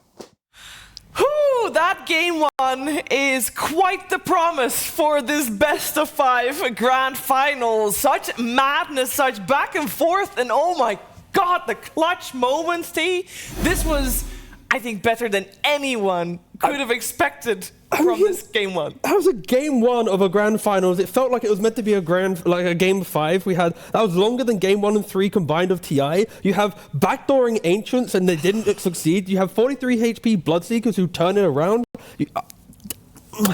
Position 5 buying rapier. And then I was doubting him. I'm like, these gyrocopters, they tend to be a bit too selfish. The man buys a rapier. He almost carries the game, defends that Ancients for the side of Heroic. Just an insane game. Like a display of skill from both sides, really. Yeah, it really is a display of skill, and we're going to do our best breaking it down, but there's so much happening in games like that, and I do want to start with what our commentary team said at the very end there. The reason this game lasted for as long as it did, T-Gov, clever use of buybacks coming out from Heroic. When to buyback, but also when not to buyback. Yeah, I mean, the entire game was just Falcons. They had an early game advantage and it slipped away just a little bit. And then it become, like you said, it's just this full-out aggression. Like Maureen, he's popping off, right? 25-6, incredible scoreline Timber. But one misplay, one misstep, then Parker's going to hit you with a Rupture. He's going to turn it around with an Aghanims. And if that doesn't happen, then you have the Vailama or Analog or someone else just brunting the aggression to give Parker better entry. I don't know. It's like against Heroic, there's so many lines of fight, and thank God we get a replay of this. Like for Falcons to even try and go for the Ancient through backdoor, their creep wave. Look, I don't know who he is. That's fair. We're into the game though already, and I liked what Owie was talking about there. You know, you've got this situation where you need to reset your mental after a crazy game like that, and it feels like the right mentality. Yeah, it's very different how the teams reset, but they always have the same amount of time in between these games, so we'll see who got the most out of it. Like he said, he hopes that their reset was better than that of Heroic. One thing, I don't know how much that's going to come into play here, but there is the potential consideration of fatigue. Right. Heroic already had to play 3 games earlier. That was quite the marathon in itself, and now here we are with first game 75 minutes or whatever it was. It's, you know, it's a lot to play, but these players are also, I guess adrenaline just overpowers all of it. Like, you're super hyped. This is the 3rd international tournament grand finals for a South American team in general, and you know, there's nothing they would love more than to be able to beat out one of the best teams in the world to become the champions. So yeah, a lot on the line here. I do think one interesting thing, since they were in the interview talking about the Disruptor, I think that's kind of the least common pick for these two teams in this draft in general, I would say. The fact that King Jungles is playing this. I wonder how big a part of their mindset about picking this is to counter Nature's Prophet. Right. Like, just, okay, you're going to TP into place. This is how you guys usually break the map open with Prophet. Every time you show up, I'm just reserving Glimpse for you. If that's it, because aside from that, I don't see like the really obvious reason for picking it. Disruptor historically pretty bad against Pango. He's just rolling in. You can't really do anything about it. You can catch him on his way out as he's rolling away, but not really when he's initiating. We did just see one cool use of it, which came out, which was using the Glimpse to ensure the small camp was open down bottom. Analog now is going to be forced to TP away. They take a lot of damage onto him first, and he actually went all the way back home. So he needed the full refill. I guess Earth Spirit is one of the heroes that's fastest to get back to lane. True. But it still definitely does suck to lose these couple of creeps, and Malrine, as a result, should be pulling ahead quite a bit here in the mid lane. Only 2v1s. Yeah, there've been a lot of all chatting going on. We mentioned that in game number 1, but they also have affectionate nicknames for each other, like Feo, which it translates from Spanish to nice man. That's the translation. Yep. Don't look it up. Skidder is going to hold on to this creep wave here as the Trant will give him a nice little hug all the way back underneath the tower. Man, imagine you're laning as Beastmaster against Chen Prophet. Ugh. There's a Trant fighting you all the time, and if you summon a boar, you just lose that too. Yeah. Then you're fighting all of the jungle. Skidder himself is going to cut this wave in half with a little bit of an uncharacteristic half pull. I don't know if this was on purpose, actually. Sometimes when you pull the small camp, a lot of the time at a pro level, you pull half the creeps, because then the 2 creeps die to the small camp, and then afterwards you can get an equilibrium advantage. This time around, not really sure if that was what he was going for there, but... Well, he'll pull these 3 to the next wave. Let's see if he... Okay, this one combines fully. So it seems like it just wasn't on purpose before. Well, and they're doing some weird things too. Divide pulled the other wave back underneath his tower so that it would take extra damage, and now this eventually is going to push out too. So... all in all, it does look like this is going to end up meeting with the lane shoving out into Heroic, as they were able to bully Schofield all the way back underneath his own tower, and now a Glimpse pulls Amar back. A couple more hits, Amar in trouble, but the Flame Break, is it enough to keep him alive? No. KJ will draw first blood, but it is on the other side, Crit getting the secondary kill. Overall, laning stage looking quite good for Falcons once again. This was what the panel was talking about. This was the expectation that Falcons would be pulling out ahead. I guess not so much in the mid lane, but that's where the biggest advantage is right now. We'll see if they can do something about this. King Jungles coming in. Kicking away, trying to do what they can. Dodges some of it, but not enough, but slowed down enough to get the kill. He have to go for that? I mean, worth. I'm a little bit confused. I think he could have started walking away, and then if he gets glimpsed, he can swash after and probably get out of that, but was going for the hero play of killing the Earth Spirit instead. Didn't work out. I mean, King Jungle's rotation very useful there. I do feel like even for these pro players, you need, you know, 1 or 2 glimpses to sort of get back to equilibrium in a ways. You know what I'm talking about there a little bit? TP. And he's fine underneath his own tower. I'm not sure I get it. Okay. Like, I feel like there's almost always at some point, like, you TP back to lane or something, you get glimpsed back, or... Oh, you mean like that? Yeah. Yeah. And so a similar type of thing with maybe playing a little bit aggressive, and then a disruptor TPs in and you die, and then it doesn't happen again for the rest of the game. Mars going to lose his courier. They high five. They both think that was great. Yeah. Glyphing the wave so that way you can get the flower on the morph lane, and the roll over analog kicks away the creep so you can get full bottle refill on mana before taking that rune. But how do you see this game playing out in terms of timings for these two teams? Is there a pretty clear like window where you know, Heroic are stronger than Falcons, or Falcons really want to try and put the pressure on? I think when Parker gets 3 items, this could get really scary for Falcons if they're not ahead by a decent amount, I would say. I don't think they have the best solutions to morph in this game. Oh my god, he chain lightninged him as soon as he came through. Snaking is the greatest. Holy crap, that's sick. He chain lightninged him and mana burned him. Oh, that's so sick. Okay, so what happened there was Parker was going, okay, hang on, Snaking might be in trouble. Oh, he might actually be fine as well. Well, Analog's here, never mind, he's not fine. All right, they're going to try and get some retribution, and they will kill Snaking. Malrine is going to have to be content with this as the snowball comes in, but, well, going to use this to ensure the kill onto Schofield. Okay, so Parker was morphing or shifting all the way down into Agi as he was going through the gate, and then he was going to shift back up when he came out on the other side. He did not anticipate that anyone would be on the other side of that gate. Right. And just instantly got killed by Chen, and that's, I mean, that's pretty crucial now. Analog finding some nice moves is probably going to come at the expense of King Jungles, and it will. The glimpse is out. Can reapply Magnetize if they feel so inclined. And the wave form in means crit is dead. Malrine now hitting onto Parker. The couple creeps nearby, they do some damage. Not really enough to make a real show of it, though. God, and Snaking is now level 5 off of that kill on Parker. Mm-hmm. It's going to be a strong Chen in this game. Has the Arcane Boots. He's working toward Mech. And I mean, it's a funny situation, right? And fortunately for Parker, he hadn't TP'd before he did that, so he could TP back to bottom. We're seeing the replay here, so he's coming out. Oh my god. Sorry guys, my bad. But he's taking it like a champ, I gotta say. Yeah. This guy, he's still top net worth despite that happening on the morph. Yeah, a little bit of a blunder. But this is the question. With Chen being level 5 already, what pace are Falcons going to be able to play on here? Schofield dead.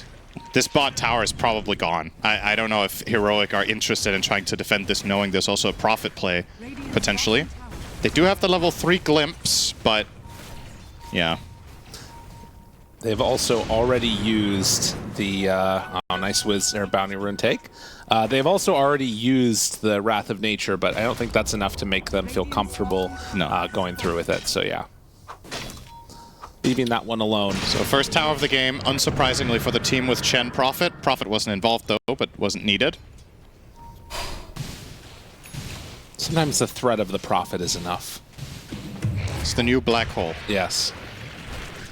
And ATF, as has become customary, going immediately into that Aghanim Scepter. Now, KJ is on to him.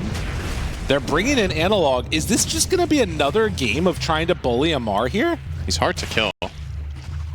He has stick charges, he has raindrops, he just got 10 armor from Chen. Yeah. And he'll back off, so that's a magnetized down. And you can tell what the mindset is of Falcons, right? They're playing as aggressively as they can get away with a couple of their heroes. The Chen and the Bristle being this deep into enemy territory, in return gives completely free space to Skitter and Malrine. And Malrine is approaching a big item timing here. The Diffusal Blade only 200 away.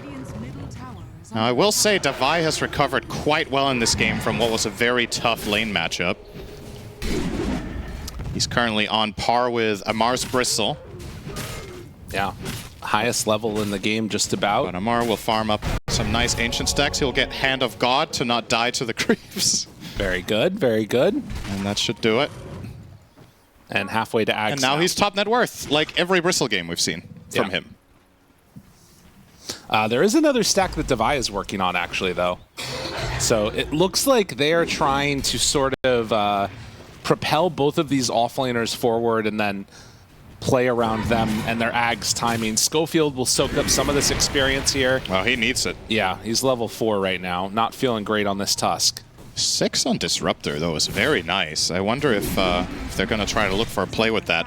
No point in Kinetic Field, though, for King Jungles. He went 2-3-0 instead of 1-3-1.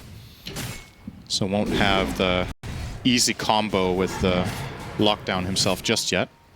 Very curious to see what he does in level 7. If he goes for a point in field or the 4th point in glimpse. So NP up top, maybe trying to bait this out here. Schofield is still nearby as Malrine will see the stacks are taken. They could go for a kill onto this Tusk, who is almost level 6. And with the Diffusal Blade there, it should be an easy one, although Drinking Buddies, never mind. They walk away. And now trying to set up to stack again for him. So yeah, a much slower paced game that we're going on to here in game number 2. But I imagine that all that's going to start ramping up pretty soon here. It feels like Falcons are just waiting on a specific timing. The Diffusal Blade was item number 1. Now they want the Ags on Bristle. And then I feel like they're going to put some more pressure. Perhaps Crit's Blink will overlap quite well with the Ags. Obviously, Bristle, if you're a Bat Rider, you love playing with someone who has burst, so somebody dies in your lasso. And Bristleback, if you haven't played Dota for 3 years, this hero is not the way you remember it. With Aghanim, you actually have the one thing this hero never used to have, which is burst. So you can kill someone in lasso pretty easily. These two heroes will play together very nicely once that comes out. For the side of Heroic, I think it's just a matter of, you know, get Parker farmed. It really is the name of the game here. Get Parker farmed. Beastmaster, is that a full Axe coming out? It is, so Yep. Davai is looking very strong too. If you set up a fight on your terms with the Beastmaster morph and some sort of connection from the Earth Spirit, I think it's going to be kind of difficult for Falcons to fight into them right now. Well, and that is the one thing that, again, we need to be keeping our eyes out for. Until you get BKB on Nature's Prophet, if it is like a full 5-on-5, it'll be a 4-on-5, because Skitter is not showing up first to these fights. There's no way that happens. And he needs to always be careful about TPing in against Glimpse. So he has to be clever about maybe porting into the trees and waiting a few seconds with showing his hero so he doesn't get glimpsed out, or make sure that Disruptors glimpse somebody else, or go on... If his team goes on the Disruptor first, he's probably going to glimpse somebody else to save his life, and that could be an opening. But see what is going to transpire here. Davai with the Ags is the call to go for Heroic. They have 4 points in Glimpse, so no kinetic field, but can obviously just Static Storm on top of a Roar. Or on top of an Ice Shards, perhaps? Oh, and Bristle is just getting out right now as they make this smoke move. There's nobody behind the mid-tier 1 tower. They might just take this tower and call it good, although, again, Chen Creeps are killing this off, so there's no easy move here for Heroic. Falcons doing a very good job of splitting up this map when they are not wanting to fight and they're waiting for their items to start moving objectives. Yeah, they're just going to glyph the mid tower for now. Will be a takedown for Heroic eventually, but it is, as you said, taking them quite a while. And all of Falcon's heroes just out there farming in the meantime. Yeah. So let's see what's coming out now. Bat Rider Blink, 350 gold away. Bristle Ags complete. And a bottled Haystern for Analog. So, Falcons, I mean, you look at the minimap, they're spread out everywhere. They can get together around this Bristleback Ags if they feel so inclined. And Heroic are also fairly spread across the map as well. But 15-minute mark, Snake King. They see that he took the bounty rune there. But no, they're not trying to do anything. A funny little detail about these teams, by the way, now that not too much is happening right now. If you look at the sticky buy of every player, everybody has a TP with exception of one. Who do you think that is? Amar. What do you think he has? Refresher. Oh, you know. Not boring. Every time he has it. I think it's so telling about him as a player that his sticky buy is Refresher Orb. Going in for the kill on and Malrine. Static Storm. Nice catch from Devi. Heroic. Finding some moves in this early game. Making space for Parker. Most farmed hero in it. See if they can turn this into more.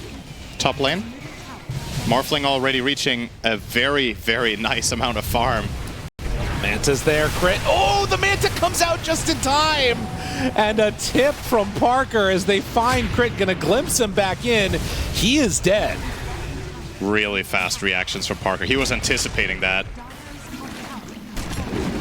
I'm actually not sure how Falcons were planning on killing him. I guess it was just the Wrath of Nature, Lasso, and maybe a couple of attacks from Prophet, because Bristle was not there for this play. Yeah. And now... Oh, Parker's at no HP. Oh, if they had Wrath of Nature. Yeah, they do have vision, but no Wrath. I mean, they're going to take Roche. This is what Beastmaster Axe can do. This is good. Crazy good at this. No Vlads, because Morphling is out on the map, but yeah, taking down an early Aegis on Heroic. Devi Llama, I mean, he has not had a super stellar day-to-day, but if he can sort of run the table here, this would be huge. And the shards blocking off the Malrine roll. They are going to snowball over to this creep, and that means that Schofield will be left for dead.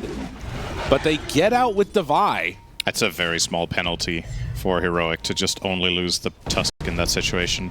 Are they looking yeah, for more? Devi, some of his best performances this tournament, I think he might only have played Beastmaster once, but this is a hero that he's very, very comfortable on. And if I had to name one hero that he takes over the games the most on, it would be this. Right. And with this kind of a start, it's definitely a possibility that he can just get in there, have massive output in team fights, and kind of lead the charge, which is good news for Analog. Earth Spirit, in my opinion, it's really nice for this hero when you have another clear initiate in your team so you can play follow-up instead of having to set up the majority of the plays. And that's definitely the case in this game with a Beastmaster this farmed with Blink Axeman at 17. Looking for trouble, but not going to find any just yet. They might cut down to Snaking. Analog is up on the high up. ground in the meantime, but yeah, Snaking farming this up. And gonna reconnect together. Try and pressure this tower, it looks like. Snaking will TP out. Bringing his little creeps along, and Devi hits them all. Will move on forward and try and kill these guys off. But that should be a tier 1 tower taken. Just the nature of this game is so different from the previous one. But it begs the question, has this Chen actually worked? Yeah. So Snaking, he was, I think a big part of the pick was to try to shut down Beastmaster, but Devi's having a great game. However, Snaking does have 105 CS. Right. On the Chen. So he's getting very, very farmed. He's able to buy items that usually the offlaner for your team might want to buy in the potential Greaves, in the pipe that he's getting here. So that means that Amar doesn't have to go for any of those. He can go for his greedier Bristleback build with the Ags Bloodstone immediately, probably BKB as his third. I still can't help but wonder, is this going to work against the Parker Morph, who is getting obscenely farmed? He's so far ahead of everybody else, sitting on 252 CS. They don't have the on paper best heroes against this, but they did let it through in the draft. Right. No, it's a bit of a strange one. There's no doubt about it. And now rolling through, finding Snaking here. Holds on to that roar. So they keep the roar as they're going to kill the Chen. In the meantime, you're also seeing the tier 2 tower go down bottom. And Schofield somehow finds himself in a very precarious spot with Amar right nearby. And they'll take this Tormentor now. But yeah, I mean, kill onto both of the supports.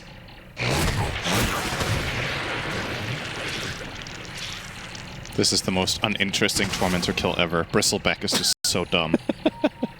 He's waiting. He's on Waiting for the explosion here. Does Crit die? Get the hell out of there, sir. Does a lot to ya. And Amar will get it. So Crit gifted with the shard. Yeah, I think they would have much rather had the Chen one. The Batrider one, I would say, one of the weaker shards in the game if you're playing it support, because all it does is that your every second attack puts a napalm stack and you're not disarmed during ult. But support Batrider isn't really attacking heroes very much. Right. He's playing outskirts of the fights, he's applying napalm, he's throwing out a flame break here and there, and then going for the lasso pick, but this shard is effectively kind of a nothing burger, whereas the Chen one would have been really nice to just get free Ancients. Oh man, and double Wisdom Rune. They also managed to find the the Observer Ward that was on Radiant Ancients. Heroic, I mean, despite them being down a little bit in terms of gold, they're looking really good, and I just haven't seen Falcons make a move. Yeah, I think this game is going to be fundamentally very interesting when fights break out because of the way gold is distributed. The teams have very different net worths across the supports in particular. Falcons are miles ahead on their supports, but the trade-off is that there's this huge morph. So can your support itemization cover that gap? Is it going to work out when Crit gets farmed enough, when the Chen gets enough, that they can use that gold to protect their cores from the Morphling, that they can maybe use it to kill the Morphling?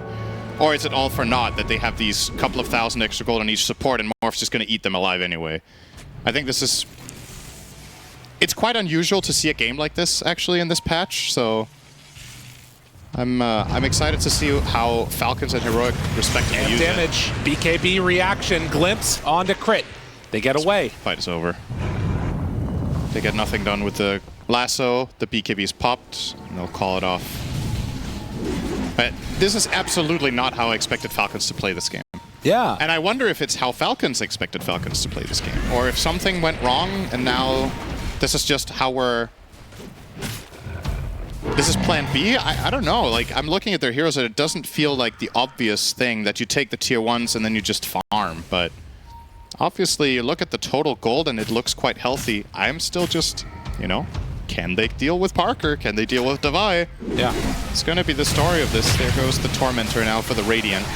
I think the other thing that's going to be Heroic. Interesting to watch is, like, how much are Falcons looking to fight this game in total? You know, like, I could see a world where we go mass split push and really Skitter tries to hammer this idea home. Imagine they're 10 minutes into the game and their comms are, let's play for Fury on 25. Just wait to get the big trans up and running. Like, I don't know. It's a bizarre one. There's no doubt about it. And, you know, they're up a game. They can take a chill.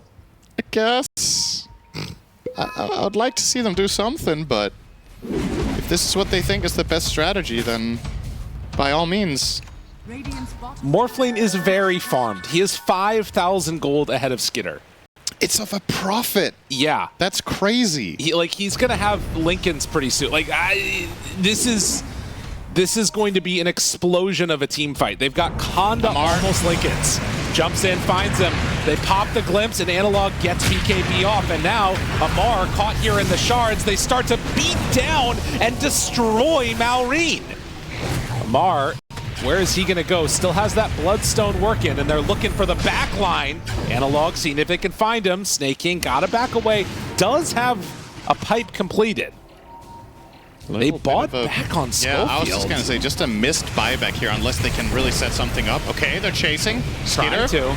They've got Amar completely out of the fight. He's in the kinetic field. KJ is just pulling him around the map, and now glimpses him back to the rest of the team. Is going to get that kill. But now, do they have enough to bring off Amar? Parker, in the meantime, has killed Snake King. Devi Llama going toe-to-toe with the big bristleback. They missed the silence. Oh, they're TPing out. Snowball. Maybe they can still find a way to kill this guy. Parker in on him, doing a ton of damage. The Bloodstone is out, healing back up through this, but Parker is strong. Is he strong enough? They get the slowdown. Analog dies, but finally, Parker should be able to kill him off. 3-for-3 exchange. It was a buyback on Schofield, but Oh the my God, cores go what down. tower? What? There's a huge rally. They're Oh my taking the God. base tower. In the meantime, They took the tier 2. Dude, they did split pushing. No! Snaking almost got half a lane while this was happening on the Chen. So it was all a diversion. What an insane fight from Amar. And I feel like Parker did what he was supposed to there on the Morph. Just really got in there, got the Prophet killed, kept going from target to target, but the Bristle is obscenely strong with just these 2 items, and it makes you wonder, once Amar gets 1 or 2 more, Yeah. can they deal with him with anything else than the Morph? We're going to see the replay here as they get this jump. So they don't get the perfect chain stun as the lasso is ended by the glimpse, and then this roar, very nice. I'm guessing eventually Malrine will consider... I don't even know if Lincoln's makes that much sense. Oh, they're in on him again. Got him Kick him caught. out of the static storm. Glimpse him back Bit of a in, but not mistake gonna here. happen. He might live. They chase, they want to get this kill, but Malrine gets the blink miscommunication. away. And yeah, that is not what you anticipate seeing at this level. Yeah, considering how clutch both teams have been and how few, yeah, just flat out miscommunications we've seen in fights, that one really stands out.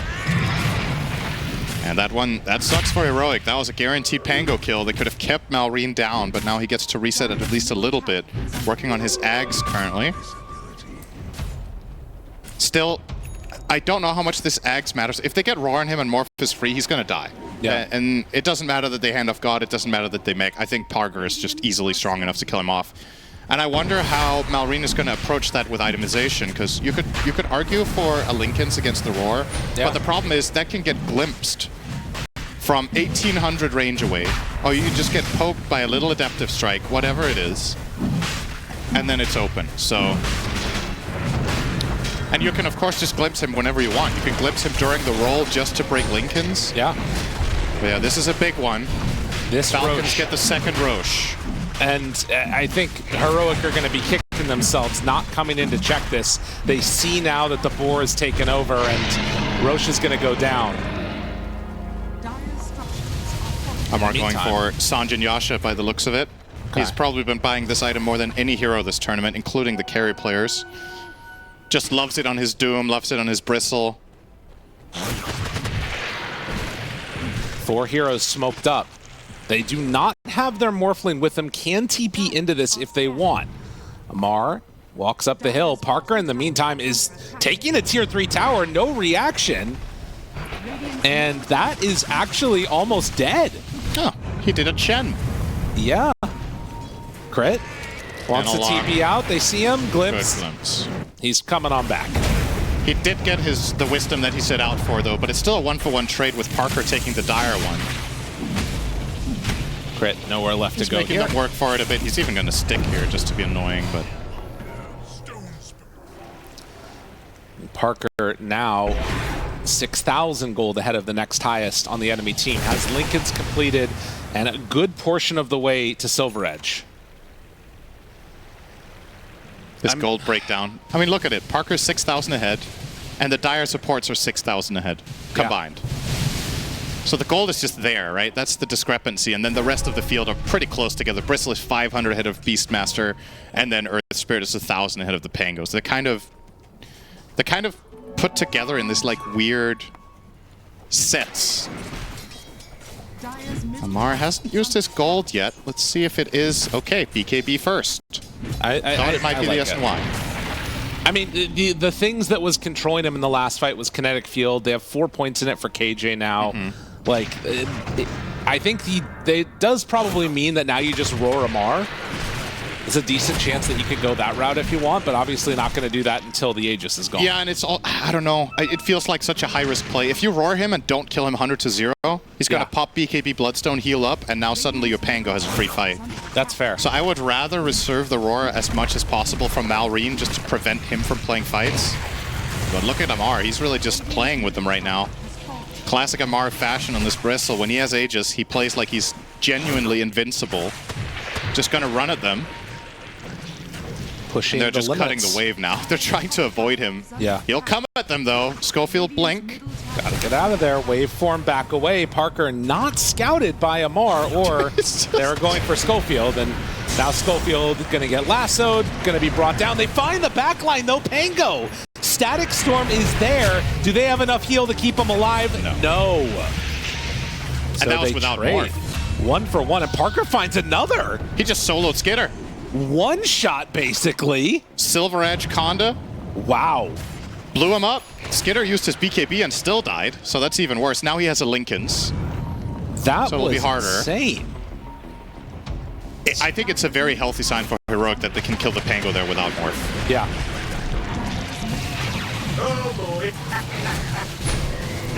Mar trying to stand his ground. OS Frog versus OS Frog, the classic.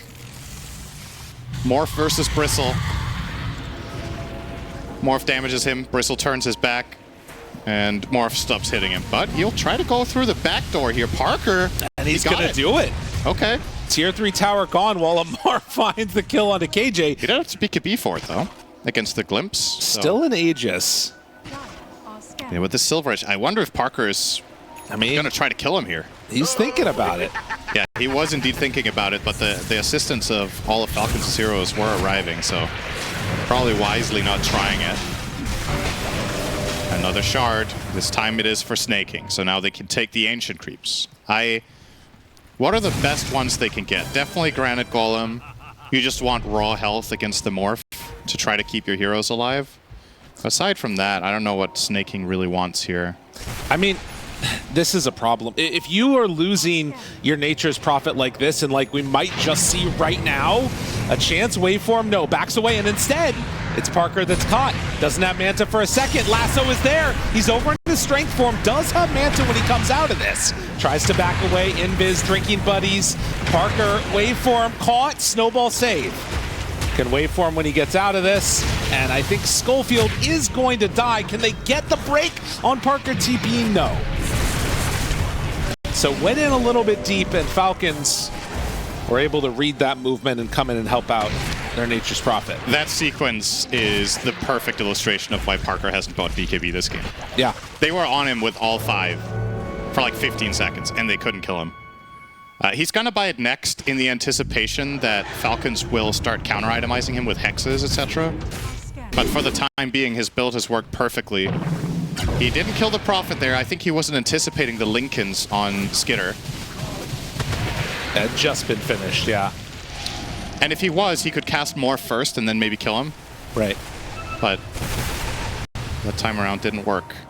Almost 25 on the Morph lane. At 32 minutes.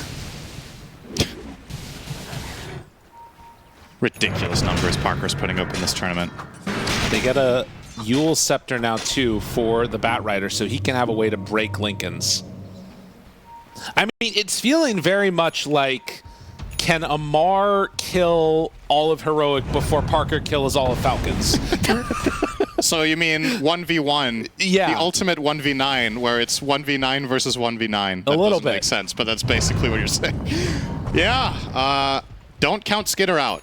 Okay. He hasn't done that much just yet on the Prophet, but eventually this hero, when it gets a bigger inventory, and especially when it gets level 25, gets ridiculous damage from those treants.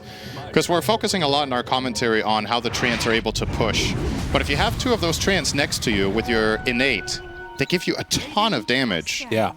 And you start becoming a right-clicking powerhouse in the fights when the treants don't get killed. And trust me, when those treants are have the 25 talent, they don't die in fights. You genuinely need to focus fire them with Daggons or Midases or whatever. We might see also, it's a Parasma that Nature's Prophet is going for. I wonder if we end up seeing like a Revenant's Brooch eventually as a way to like... That is a potential solution to Morph. Yeah, for sure. Have the magic damage mixed in there. Yeah. Morph currently playing on 52 armor, so magic damage probably preferable. He has more armor than he has percentage magic resist. That's crazy. Skitter. Gonna TP bottom and plant a Mjolnir Treant to push out the wave. Heroic are actually not in a position where they're dealing with this, which is a little bit of a concern. Because if that wave gets there, they will kill the tier 3 tower. I'm impressed with you, Gabe. What? You called the Revenant's Brooch. Bristle is buying it next. Let's go. Would you look at that? That is super weird. Damn.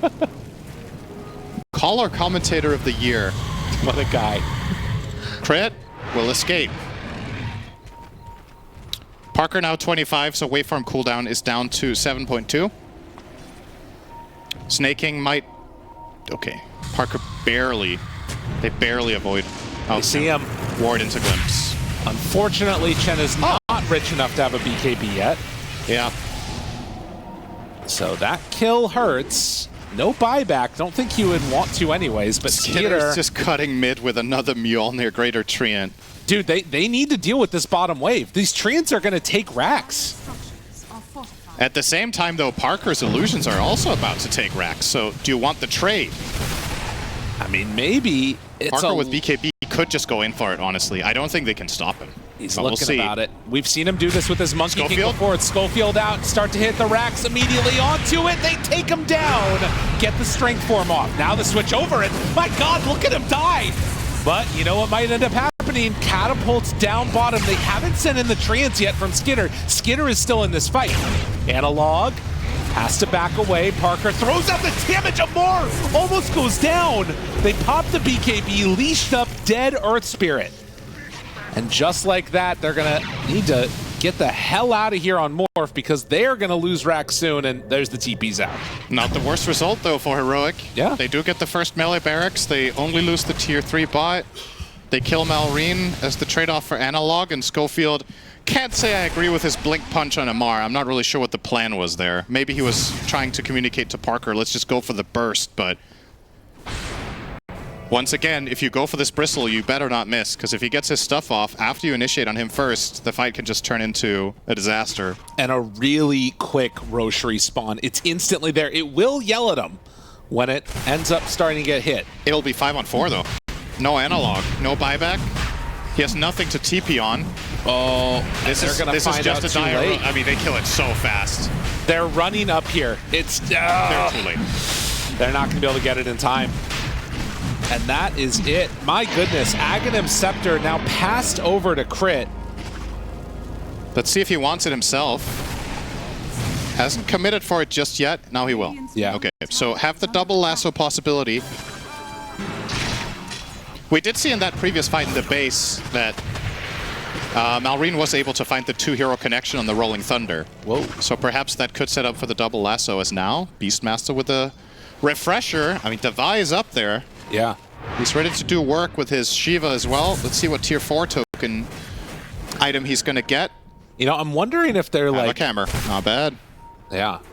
I'm wondering if, like, at the beginning of this game in the lobby, Parker sent out a message to the thing that said, like, Amar, switch sides, please. I need you. And ever since then, Devi's been playing very well. He's been taking it personally.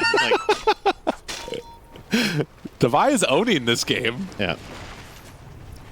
Another, maybe Parker's most influential play of the tournament. The lobby chat to motivate Devi to step up his game. Dude, they're going double Revenant's Brooch. They're doing it. Yep. Holy moly. I mean, how much does this solve the problem? Wait, they're not going Revenant's Brooch anymore on Bristle. He's going back for Wind Waker. So they're going to get it on Prophet and just play the 1. I think it's probably the best solution they have, but they still need the lockdown. Right. In order for Prophet to kill the Morph, he has to be chain stunned. He can't just kill him head on, and that means you need to get through the BKB, the Lincolns, and the Manta. Those defensive layers you have to avoid. And also on top of it, Prophet has to be able to hit, and there's a snowball save. So it's never going to be easy. Obviously, you can't crit anymore on the Revenant's Brooch. Yeah. But he does have just a lot of damage that's built into it, and with the Treants, it's going to be even more. Illusions spammed out. The range racks is going to go down, but look at this. Mid lane 2, Parker shows his real hero. Does have a shield rune right now. Will wave from away. They roll in. Immediately flips it, but they have the damage out. And Parker, he's still surviving through it. BKB out. Now the roar one time onto Malrine. Malrine in trouble, but gets away. Pops the refresher, can reset if they want. Schofield buys back again. And it looks like that's going to be the extent of it. Parenthesis. Cool item. Yep, he had the Ascetics cap. So the roar wasn't so long this time around. Hope Ice Frog is watching. Got some news for you there, Devilama. He's probably busy with Deadlock, but it's okay. There's a Heresy. chance. Heresy. It's the finals. He's probably awake. What time is it in California right now? 10 a.m.? There you go. Yeah. All right. Do you use Doc's Ice Frog? No. Okay. Cool. Yes, maybe. 5,000 gold lead, 17-17. Skitter cliff jungling. Yeah, I don't know why I said California. That doesn't really make sense, does it? No. It's okay, though. It's fine. Valve have multiple offices, ladies and gentlemen. You never know where they might be. They could be anywhere. They're hiding in the bushes. Okay, so yeah, they get the buyback out of Schofield. But at the same time, that fight did show that even with a double lasso from Crit, where they do connect on the Morph, they still do not have enough in the tank to kill him yet. Yeah. At least not with that setup. Perhaps... Okay, now he has Satanic, so I just don't think that's happening right now. It's really hard Falcons to are confident, though. They want to use their Aegis. Tavai does not have Refresher with his roar, but Skitter shows up. Treant there. They immediately pop the glyph, but they need to deal with this. They're not dealing with it. Roar the Treant, do what you have to do, but you got to stop this pressure. Jump in, Walrus Punch, Analog, backline, finds a Mar, broken, right clicks in, Maureen doing good work, Schofield dead again, that's a dieback. They kill one time onto the Nature's Prophet. Roared up a Mar, still healing up with that Bloodstone. Now waveform through, Parker trying to kill Skitter, doesn't quite have the damage yet. They managed to back away, KJ is there. This is 2 heroes dead without buyback, and Parker had to go away. Oh my god, Analog though! Manages to take down a couple with Magnetize. So a 2-for-4 exchange and the racks. Oh, Falcons starting to turn up here. Amar is just I don't know. He's just a monster. That I understand the temptation there for the Beastmaster to roar him, but they did not have enough to kill Amar. So the roar is just not really finding enough impact in the fight, and Amar just turns it around on them, kills the Beastmaster, and ignores the Morphling, just pretends he isn't there. The Sprout leashing is a problem, but the Static Storm down to get out. Not great. How did he get out? Glimpse. Pulls him back in. Now trying to kill him off. Skitter in, far dead. Some retribution out of the buyback from Analog. Yeah, it is expensive though, these Glimpse? 2 buys. Oh, he's too far away right now to find it. Yeah, he'll get out. So Disruptor and the Earth Spirit buybacks. And Falcon still disengaged with everybody else in the Furion. And yeah, he was quick to pike out of the Static Storm combo, but Glimpse, of course, will bring him back. They broke the Lincolns to get the Glimpse in. And still do find at the very least that kill, but I don't know if it's enough. So you're seeing it here. Very quick reaction here from Skitter during the formation of that kinetic field, but his linkage is broken by, I believe, the Thunderstrike of King Jungles, just himself. So. Okay, what can Parker get out of this? He's trying. Range racks. Melee racks. Getting vision out there. Drinking buddies, and the damage, it starts coming in. Amar TP's in, but he's going to be back too late, so that's a full set of racks taken. Yep, they value the profit buyback more than the barracks. Can't blame them. The way this game has gone so far, it feels like now it's going to come down to one final fight. Malreen trying to set something up. Not really very successful, though. That kind of did nothing. I think what happened there was his smoke broke, and that meant that he knew that it was Invis Morphlane, and so just didn't want to explode, I guess. Yeah. But nonetheless, Analog is close to 25. the buybacks would be very big. The Magnetize Undispellable again. It was a lot of buybacks expended on the side of Heroic, and you mentioned at the end of the last game that buybacks were how Falcons were able to win it. I'm wondering if there's going to be a similar fashion here.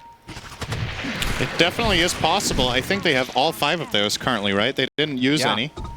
There's 3 buybacks down on the Radiant, and 1 hero can't afford it, so effectively only the Morph is able to buy back, which means if Falcons find a good moment of opportunity, they can capitalize in a big way, probably by just ending. Not so much about getting a second lane of barracks. Right. We talked about the Earth Spirit being close to 25. Guess who else is close to 25? He's really close. It's on Skitter. everybody's favorite, Nature's Prophet late game. Yeah. With the big treant. And he also just now gets the Revenant's Brooch. Now he doesn't have buyback, though. This is a commitment from Skitter. If he dies again, it's a really bad situation for him, but I mean, it's sort of weird because Skitter's kind of, you know, this late game threat of buildings, but now also he's sort of focused on being the person that wants to kill the Morphlane. Yeah, I guess he's just covering his bases. He has options now. Right. With this, it feels like an actual possibility to kill Parker. It's definitely not going to be easy, but now it's within the realm of possibility instead of the previous fights. They weren't even close, right? Right. Now you can try for it, but as you said, you can also try to avoid the fight entirely and be clever about it. Some good split push could do it. A very quick Roche. If Heroic were over in that area just checking, they would see it and probably be able to take it immediately before a Falcons response. It was 10 seconds, and not being up on that side of the map might come back to hurt them a little bit here. It is up with an Aghanim Scepter. Think about how much that would change with the Disruptor in the game. Yep. Instead, Heroic, do they play for a fight or do they play for the objective? Amar, they run in, they see this Bristleback. He has Wind Waker, so yeah. Jump in, feels roar. confident. Onto the Batrider, trying to kill him, and they will get him. He has buy. Shards, looking for more. Ugh. The Glimpse kind of in a weird spot. Now under control, they buy back on the Batrider. Analog rolls in, finds Snake King, kicks him a little bit closer, but there's the lasso, and now the Nature's Prophet immediately onto him. They're going for Megas on Parker. He's gonna pop the BKB, take him out. That's full Megas. Oh, Invis in trouble. No escape plan trying to for kill him. Crit, he's dying too, but they're leashed up in the damage. It's coming through fast and furious. Parker waveforms in, but nowhere left to go. He is going to try and get out of there. No TP in the leash. But they have Megas. Okay. It's gonna... What do Falcons do? Guys, or what? Oh. Okay. Jeez. Yesterday we made this joke when somebody said lag. That they were just pretending, but it was actually lagging. This might be the case again. There might be a little bit of a game breaking here, but okay. This feels like an all-in from Falcons. They're mega'd up. There's no buyback on the Earth Spirit though, so it's a 5-on-4. Can Heroic hold? They will have to buy back their Morph. They buy a Refresher also on Morphling right at the start of this. There's absolutely no way that Falcons can't force this buyback out in 50 seconds. They push so stupidly fast when they reach the base with this Prophet 25 and the Bristle. Look at this tower. Oh, they're dropping. Amara isn't hitting it currently, but you'll see in a moment. Here come the treants. They are dropping. They're going to need to buy back. Megas, tier 4 towers. They do not have it on Analog. Holy shit, Can this they is stop so this? fast. You've got to buy back soon. Parker, they will just kill your base.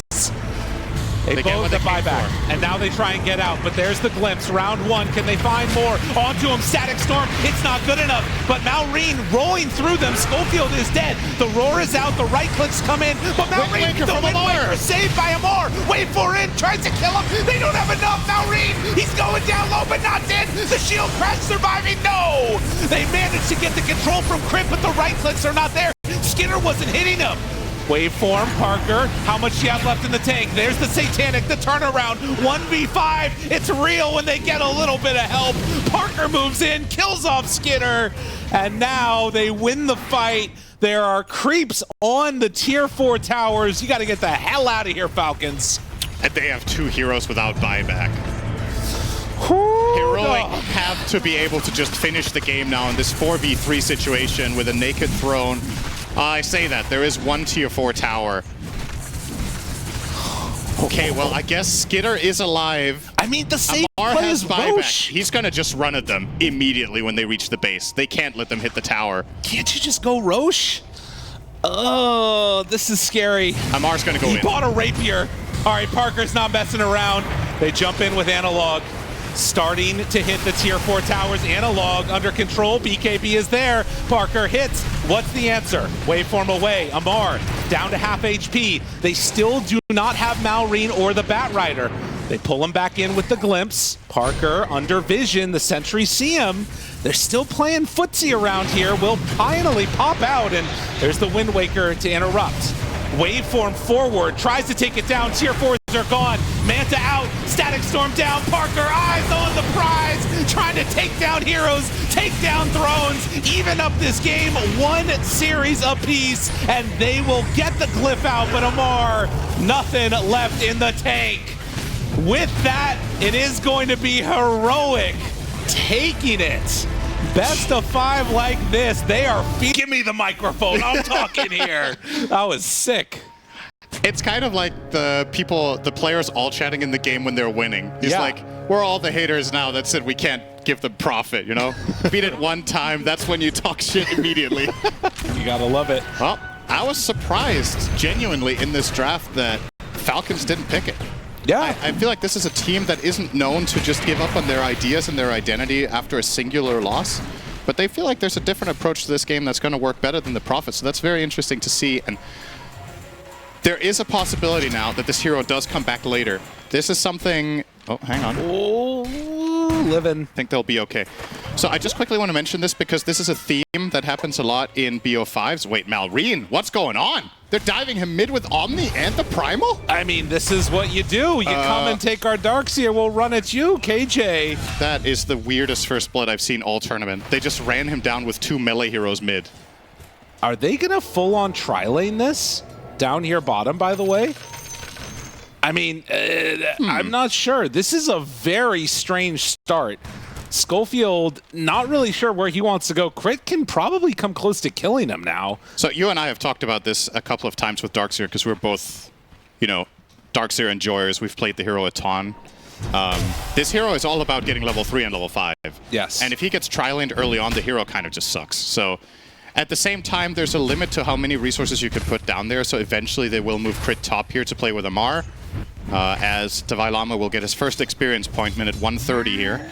I mean, this is the other thing that's really tough is it's not just getting to level 3, but it's also your level 1 engagement that sometimes happens. Yeah. You can ruin your own game, and I think that's what just happened. Like, all of those heroes running at him, even if you get tri-laned, it sometimes can be better than this, because he came to lane with no resources, basically, too. And now Schofield dragging the waves around. This is what they need to do to try and salvage this lane. Davai is going to pull the next one, and hopefully then they can get up the levels. Now, the other thing I wanted to mention quickly, just to finish off on the Prophet story, is a lot of the time what ends up happening in final BO5s when they're very close is that one team has an idea, it gets countered, it's down prioritized, and then now both teams, or especially Heroic, I think, are kind of going to forget about Nature's Prophet later down in the series. And this means that there's a possibility in Game 4 that Falcons pick it like 4th. Right. That's something that could end up happening. We've seen that plenty of times where the priorities shift around, but still, you see, Prophet will be better when he has better information about what the enemy team is throwing at him. In this game, that was not the case for Falcons. They didn't opt to go for it later in the draft, as they saw a potentially insane Medusa game, which I would definitely agree with. This should be a very good Medusa game. The counter pick of Darkseer as the last solution here from Heroic can play a big role, but it very much comes down to Davai getting any sort of game to begin with. Now, the good news for Heroic is their mid and their top lane are going great. Yeah. Primal is doing awesome against Malrine, and of course the Shadow Fiend in the safe lane. 16 for 4 against Amar, 6 and 2 on the Brood. Looking good so far for Parker. I think this bottom lane should start to stabilize pretty soon, and as long as you can get to level 3 and maybe Schofield can make some stacks, he should be okay. But yeah, I mean, I think the biggest thing, as you mentioned, is that these other lanes going quite well puts you in a situation where you'll have time to catch up on Darkseer, and Primal can maybe even make some rotations and gank your lane, because a surged up Primal Beast will absolutely destroy. That's definitely a very nasty combo. Those two heroes together are a classic. Analog, good damage onto Malrine. We'll back off, though, as the creep wave dies and he starts taking tower shots. And this is something about Heroic picking this hero as well. I think the majority of their games this tournament, this has been played by Davai. Yeah. So probably Falcons were already anticipating this would be an offlaner, and it kind of threw them off that they changed the priority around here. May have even been part of their conversation about picking Dusa, That they were like, well, they can't really pick Darkseer because they're going to put the Primal off. And then they maybe came to the conclusion that, all right, well, if they do put the Primal mid because they know Analog does play it, he just hasn't played it much this event, then they feel like the overall trade-off is still good enough. And yeah, as you talked about, they're going to pull the creeps around. This is the thing he needs to be careful of. Divide didn't kill the small creep, so it purged him and got rid of his Ion Shell. It's so annoying. Yeah, that particular camp is annoying for Darkseer for sure, but they get it done. Snaking gonna walk over, find Schofield. Anything to snowball, only the clock. Divide, in the meantime, trying to play this one cool. Is he gonna go for it? Has not skilled yet. Can throw them up on the cliff, but they're not biting. Falcons understand the cliffing option is there, and so they're gonna step away from that. Now Schofield onto Snaking, still hitting with the Ion Shell, clicking him down. Divide connects it up with another Ion Shell. Vacuum back in. Is it enough damage? The snowball forward, and that should not quite enough. Oh, the raindrop! You can't get him. Oh my god! Oh, that's so painful. What a terrible hero, Darkseer. Please buff him, Ice Frog. Yeah. Only getting last picked, and what's the win rate? Is it any good? Eh. Unreal. That hero feels like a lot of the time it's kind of polarizing. We've had patches where Darkseer was just busted. Yeah. Just a first pick in Pro Dota. And then you have patches where he's completely ignored, even when the conditions for the hero in theory are amazing. I guess he's in an overall pretty good spot right now where he's like a situational choice. But maybe a little bit too situational.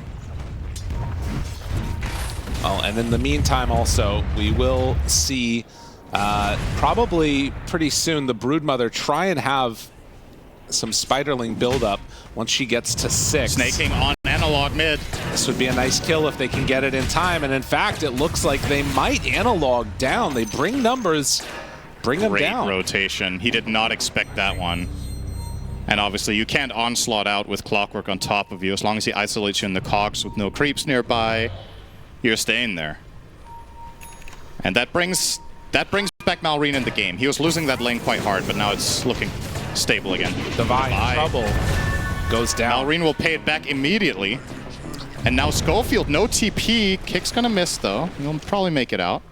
This is the other thing about Medusa is if you get a level advantage, all of a sudden you have to do these weird lane pull shenanigans. Because if you Ion Shell your own wave, Medusa just kills it with Snake.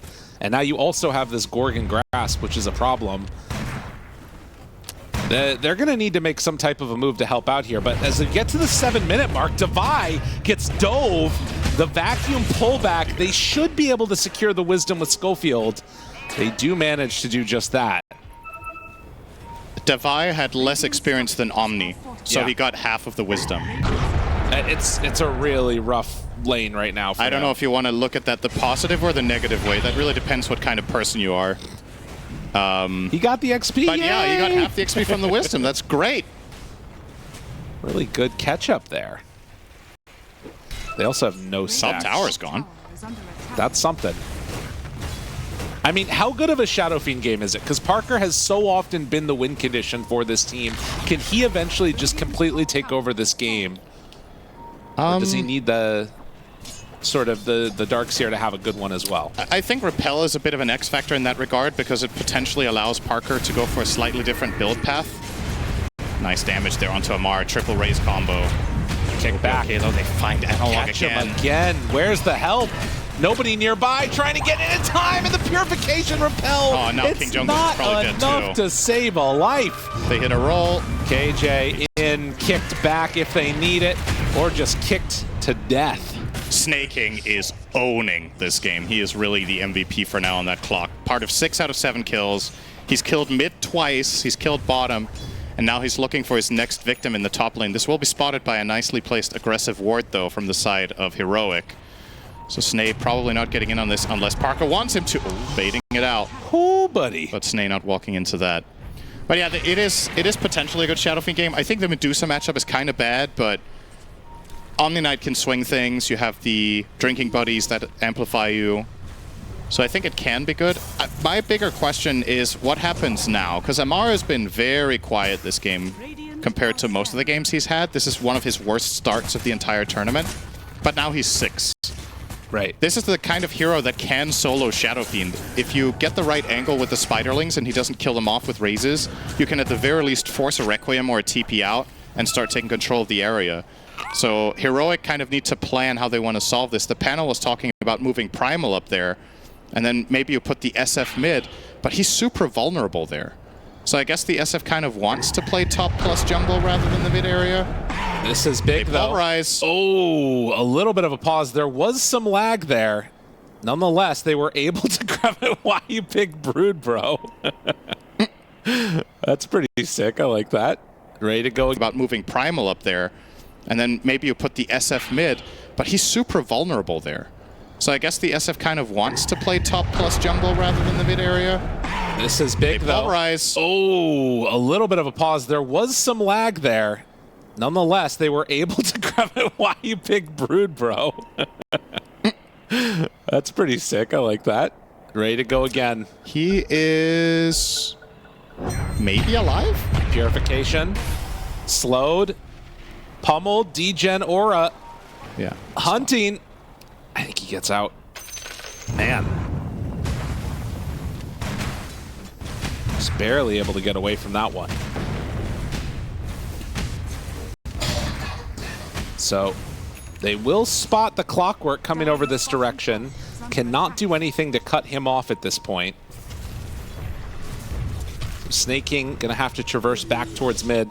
Feels like the first movement that we've seen from Snake King that hasn't resulted in a kill. Maureen gets the invis up top. Bell. A chance to go for more. Drinking Buddies chase down. Snowball there. Pulls them back in closer. They do have the Pulverize slowed down by the wall, but still Analog not able to make it work. Purification is out. They still, well, they don't have Repel anymore, actually, so Analog's just got to run. Magnetized damage coming in clutch, and the roll in looking for more.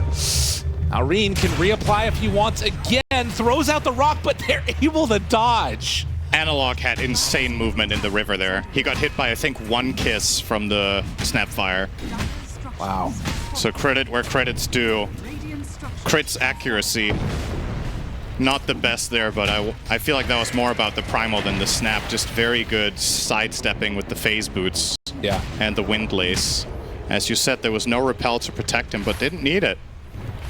And that's quite some time wasted for some of Falcon's heroes. However, the Medusa and the Brood are happily parked in their respective side lanes, getting the farm.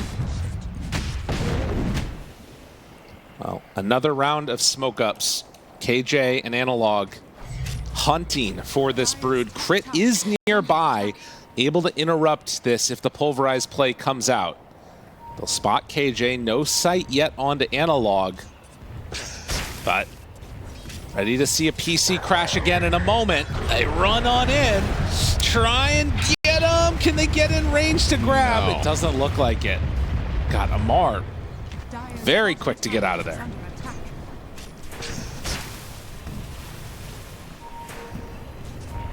And it is one of the downsides. They've brought Skitter up here as well. They want to contest the tower. Snaking, hiding in the trees. Not level 6, though. But Maureen from the side. Finds him. Drinking Buddies pullback. Holding on to Purification, holding on to Repel. They back away. They start to move in with the Darkseer. A Surge play here could be okay, but he only has level 1. It's on cooldown. Finding a way into this fight is just kind of tough. They'll go for the Onslaught, immediately cancels the charge forward from Analog, throws an Ion Shell, but again, no real chance for a Surge here. Snake in control, but immediately they're gonna break the Pulverize. Now they run forward for Parker. KJ is nearby, can provide some assistance, but he gets stunned. Silenced, able to dodge away for a moment. There it is, Purification, Repel, available. Amar hit, one more punch is enough. Just barely enough damage to take him out. Schofield starting to fall. They get away again. Parker's still standing tall in this one. KJ's there with the GA. The Purification lets him live. Repel at the last second. They played this fight perfectly. Schofield kills Maureen too. They have the wall out now, so the Illusions starting to beat into Skitter. They're taking out the mana. Oh man, Skitter has to run away from this one, although now completely out of mana. Divide burning through her, and they come back in at the end with Analog. What an I can't believe it. That team fighting was so good. I can't believe it. Everything from Heroic there was so clutch. From the save on the Shadow Fiend on super low health to the turnaround on the Medusa. The snowball kill on the Earth Spirit mid-roll as he would have killed Schofield and survived. Instead it turns around the other way. And they get a nice teamfight victory there for Heroic. It did cost them their tower, but well worth it. That was bound to happen. And all of this was despite Amar finding a good angle in the beginning and finding a kill. Wait, hang on. Devi, no surge. Oh, it's close. Run away. The hook shot. Snaking takes him down. The problem of having, you know, this Darkseer that's been so hampered. Surge only level 2. Shards block off. Nice play. KJ comes in to get the rune. Now, can they get Snay? Yeah, they can. No escape path for him. A couple hits from Shadow Fiend will do it, and Parker. Can you believe it? Parker top net worth, just like every other game. In here, 14 minutes in. He's got a very healthy lead on the SF. Has the Omni to back him up, and that's what's going to be interesting for me to see about his item build this game. This is pretty standard for him to go the Dragon Lance and Falcon Blade into Manta. But what's he getting after? Does he feel like he can get away with not buying BKB? And he can get just really, really strong. We've seen Parker not shy away from going like Shadow Fiend, Sanjanyasha Scotty builds or Daedaluses. He could finish his Pike if he wants against the Dusa. A nice way to create distance and not get petrified. Plenty of options. Parker obviously has been known as a carry player for a long time, played at TIs, had some good success, but I feel like this tournament has been just his show from the outset, basically. Player of the tournament so far, the only thing that could cap it off would be a victory here. Falcons have put together solid team effort after solid team effort. We'll see if they can manage to pull a lead here in the grand finals, but off the back of this Shadow Fiend, I'm worried about the way that this game is going for Falcons. I don't know if they have the tools to deal with all this defensive heroes, and Omni feels like the biggest one. I think some of the questions will be answered when Amar becomes more impactful in the game. He's closing in on an Orchid, okay, which does give them an angle to target the Omni. If he can flank in, we've seen a couple of games of mid-brutes in particular with an Orchid finding a pathway across trees and just killing supports with the Orchid. Being able to do that on the Omni is probably the highest percentage play, but there's still a snowball save. So there's 2 defensive supports. One of them now, Schofield already with the Solar Crest, is definitely going to be something to overcome as the win expectancy here is dead even. Parker walking past Skitter, and you see Parker's quick buy. There is no BKB in sight. He is walking straight into 4 heroes, and they are running away from him. Devi Lama is off to the side. Maureen trying to roll to get away. He doesn't have a TP, so this is a bit awkward, but I guess he'll just roll in toward mid. I mean, this shows how Falcons feel about the game state, right? They do not want to go into a straight-up fight. They are trying to wait for their items to get online before they have any type of a fight happen. And as you said, the most important one is going to be this Brood Orchid. The Shadow Fiend is just too beefy. Yeah. He's got 2,000 health, Repel in his back, Solar Crest, you know, he gets Drinking Buddies. That's a monster. Snowball save. And yeah, Falcon's probably not even going to try to defend this tier 2. They'll just concede that area entirely. And one thing I am a little bit concerned about for Falcons too is at this point they don't have a Dagon, they don't have like an answer for the Medusa illusion. She's building Scotty next. These like, you know, stat-based Medusa builds, she will start killing her own team. With all of the stats here, I'm a little bit concerned that when the timing comes that Heroic want to like fight and try and really control the game, they're not going to have an answer for this. That's a good point. I wonder if we're going to see a Dagon come out from perhaps the Earth Spirit after his BKB. We did see Analog buy it in his Earth Spirit game as they go in. Maureen there, trying to run away now.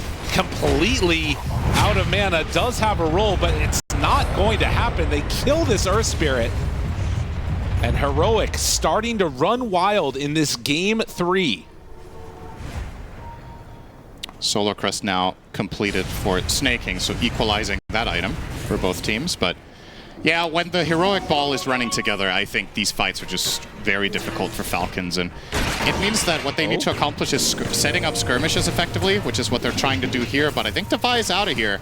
Yeah, And maybe a counterplay. A chance to turn this back around. Do they want to drop it? They're not. Surge forward, no. But yeah, if you can't break the fight apart, if Heroic get to maintain formation in their team and get to protect their heroes with the defensive supports, it's hard to see an avenue for Falcons to really kill off the targets. And so much of it comes back to what happened in the first 10 minutes of the game, where the Brutes lane got shut down really hard. So Amar is playing catch-up, which is quite unfamiliar for him in this tournament. And they'll just keep the ball rolling. 3,000 gold lead now for Heroic. See if they can get something more done here in the mid area, if they will back off. I mean, their lineup isn't half bad at killing Roche either, by the way. Yeah, this is pre-Aegis, right? Yeah. They got Pipe now on Darkseer. This game is really starting to get into a dangerous position for Falcons. And I mean, does just farming up solve this? Like, they're looking for BKBs, Force Staffs, all the rest of it. They're going to roll in now on Parker. KJ tries to get there. Repel out. Can they keep him alive? Yes. Immediately, they drop down that wall. It connects onto Skeeter. They get the GA out. Everything for Parker as he backs away, manages to survive the onslaught. The rest of Heroic very, very low. They try and run away. Analog will get dropped by Amar. Still in some trouble, Parker. They don't quite have enough to kill him as Devi Lama is going to surge, run away, TP out. Can they break it? No! Clutch. Gets away. Just barely. Yeah, they had to do a pretty pristine setup there from the side of Falcons. So they roll in, they kick Shadow Fiend into their team, they immediately cookie him. But despite all of that, he still lived. They just get the Repel and the GA off. They Requiem because they have no BKB piercing stuns except the Petrify and the hookshot, but I think the hookshot was already used. So fears all of them out, gets back, but still a pretty good result in that fight, all things considered, for the side of Falcons. Snowball in. Needs to be careful about this. They think that he's away, but he is not. Amar just drops. He might have thought Parker went back to base. Yeah. Actually. And the Shards, snaking, forced to use the hookshot just to get away. That is Shadow Blade done, and now Maureen tries to roll out. Not gonna happen. They got him caught again. Heroic are just completely inside the brain of Falcons.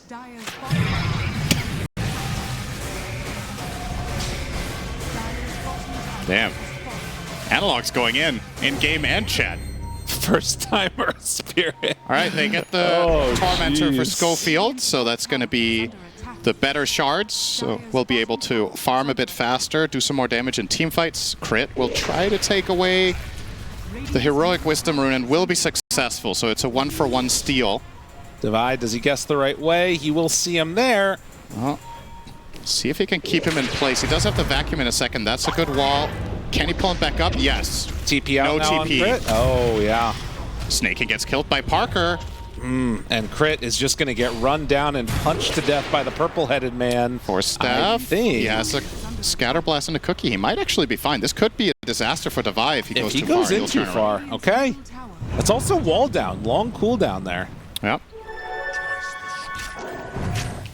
Still a very healthy lead now for Heroic. 7,000 gold. Parker, an absolute monster.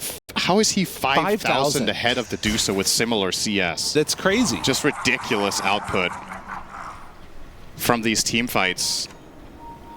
And now, I assume he must have been farming higher quality creeps too, like more lane creeps and less jungle than the Dusa, because otherwise I can't see this amounting to 4.5k. Parker just getting more gold out of the map. He will now get the Roche. We will now lag. There is a little bit of lag. It's for everyone. Please stop. Okay. All right. Okay. There is a lot of all chatting going on. I wonder if it's this. So if they're saying it's the Brood causing it, I wonder if it's the Spiderling cosmetic that's causing it. Next time, not pick. Parker's having a laugh. Trying to keep a hold of your carry player in the midst of this.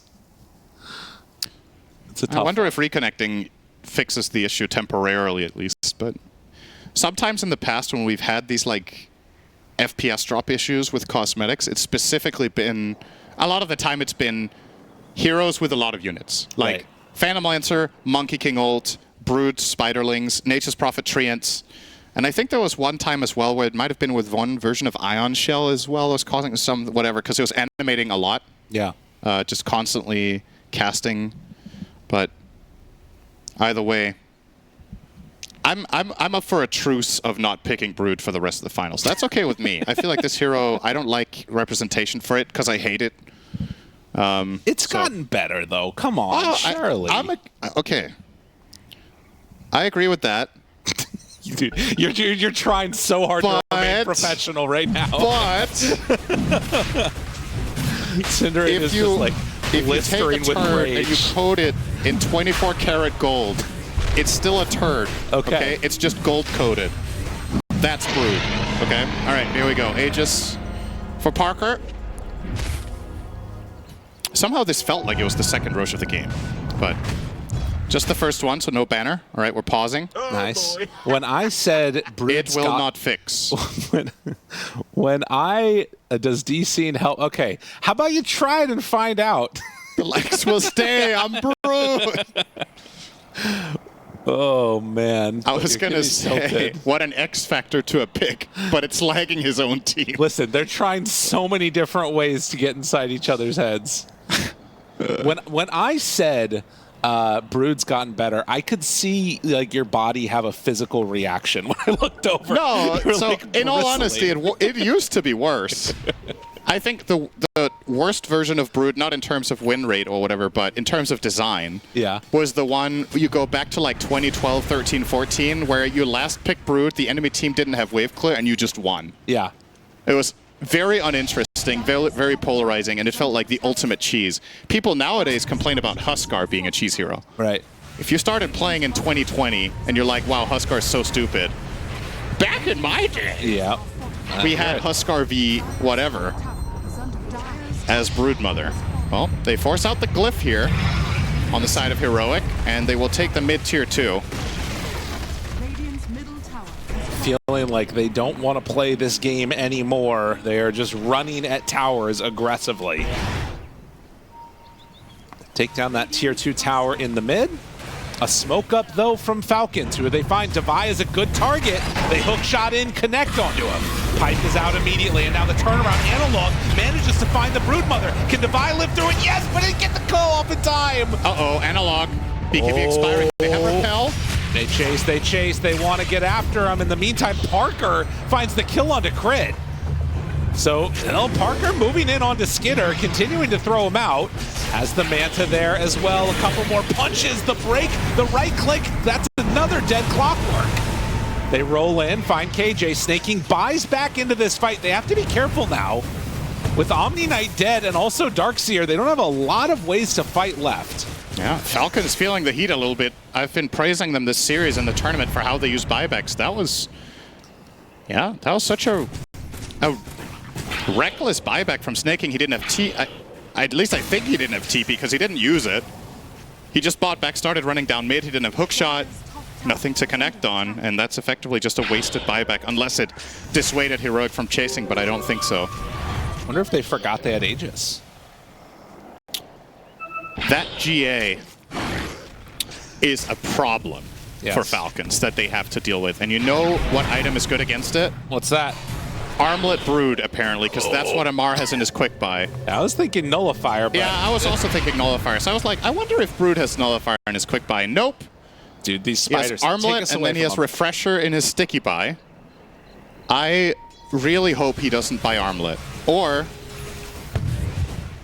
I really hope I'm going to learn something. You know, one or the other. Universal hero, it's pretty cool, you know? Why is that cool on Universal? Because it doesn't give any stats. You like stats, man. I mean, what do you mean? I mean, yeah, it gives strength when you activate it. He's so strong when he activates it. But look, you can activate is that. He actually coming? Okay, he probably put it in his quick buy to buy the Helm of Iron Will. Well, and then he's turning it around, I'm guessing. We will see. They find Amar. He starts to die. Imagine if he had an armlet to toggle right now. In the meantime, Parker is dying to blade mail and kisses. That's Aegis down. There are a lot of heroes around him. Can they keep Parker alive? Nice Parker, cogs. the cogs break it off. Schofield tries to get there for the save. It's not going to happen. Parker, you went in too far. And with no help nearby, he does go down. That is not a hero you can afford to lose. Snaking coming up big. That's just perfect cogs. They create so much separation between the Omni and the Shadow Fiend that they actually couldn't reach each other to get him repelled, to get him GA'd. And they find 2 kills on Parker. The big boss of the game finally goes down. First death, he was 8-0. Analog. Snaking just can't stop hitting. Still finds it. There's the turnaround, though. With the repel, they have the wall down, too. It's more than enough. Okay, maybe he should have missed that one. I mean, you forced out wall. Maybe it's not the biggest deal in the world. I don't think that's what he was going for. That's fair. Amar. TP. Trying to get out of trouble. Will. Yeah, can't get that back. So he still has the armlet in his quick buy, and like I was saying, I think he genuinely just put it there to buy Helm of Iron Will, and then he will turn this into a nullifier, and he's probably just memeing, as he likes to do. But we'll see. What if he accidentally buys it, though? Now he's queuing up. Nullifier. Okay, interesting. Who would have thought? But yeah, this previous fight is extremely important for this game. The position that Heroic were in was starting to look very, very solid, but one misstep, the kill on the SF is worth so much. And it also is a proof of concept for Falcons for how to approach the fights. Right. I think if Clockwork can reliably get Omni Knight just separated from the fight in any possible way, they definitely have enough damage on the rest of their heroes to kill off the SF, considering he doesn't have the BKB. Now, Parker will buy it now, out of necessity. Yeah. He learned very quickly from his one death, and this is what separates him from all the viewers, is that after his death to not having BKB, he will actually buy one. I like that. Instead of being like, I don't need BKB ever. Very good. Probably not a good line of thought in this video game. But some people stick to their beliefs forever and don't improve, and in a way you can respect Who it. hurt you? What's going on? What is happening? We've all been there. I'm pretty sure everybody watching has had a game where they were like, please just buy BKBs. And nobody wants to do it. You know, it happens. It's not a very fun item. That's true. I think in the survey, what's the most fun item? I think BKB got 0 of the 100 votes. That's pretty messed up. Snaking, trying to get out of there. Malrine will roll. This is an awkward snowball now, but they're not going to turn it into anything. Connects on the Falcons Snake. are not ready. That forced staff away. They're still controlling the map a lot, but you can see these little cracks in There's the the way that nullifier. Heroic are playing the game. But yeah, he does not buy Armlet, buys the Nullifier. Now, this isn't going to be reliable for killing the Shadow Fiend now that he has BKB, but it's going to be very helpful against everybody else.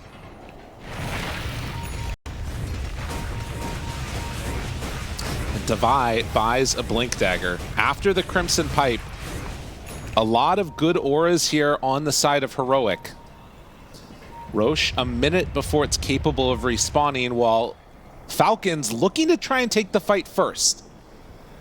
If they can find somebody here on this ward to be really good, Analog is a target. Can they bring him down in time, though? Devi is there. Aura's out immediately. Now the turn on to Malrine. They still have more that they can go for if they want. Throws out the Requiem, pulls back in Amar, pops his BKB, and now they back away. Goes for the Invis. Looking for a chase down on these creeps, Parker. Back to farming. Yeah, not too much coming from that, but at the very least, Heroic maintain formation, and okay. Have to be careful. Vacuum back up in 10 seconds. Falcons, they're all in the river together, but they've already killed off the King Jungles needs to be Tusk. careful of his positioning now. He cannot be silenced or nullified out and just killed. Looking for more. They're off to the side. Skinner is there. Still hanging on to this wall. Devi Llama can drop it down now. Pulls it back in. No, he missed. Oh, he missed the vacuum. Skinner just immediately left to his own devices. KJ is there. He's going to go for the TP out on the Shadow Fiend, but a clutch miss for I don't know if those two Llama. words go together, but Well, it was really important that he missed. It was really clutch that happened. I wonder how much in the Heroic team comms are like, Devi, that was so clutch, bro. It happens. Sometimes you miss, and sometimes it costs you dearly. They do get Parker out, though. And that really is the focal point of this game, is can you protect the Shadow Fiend? Can you let him play his type of fights? And while Parker did do some good damage, he got forced out by Skitter. They had to GA and just TP him out. And this is the problem. This is what we were talking about in terms of formation.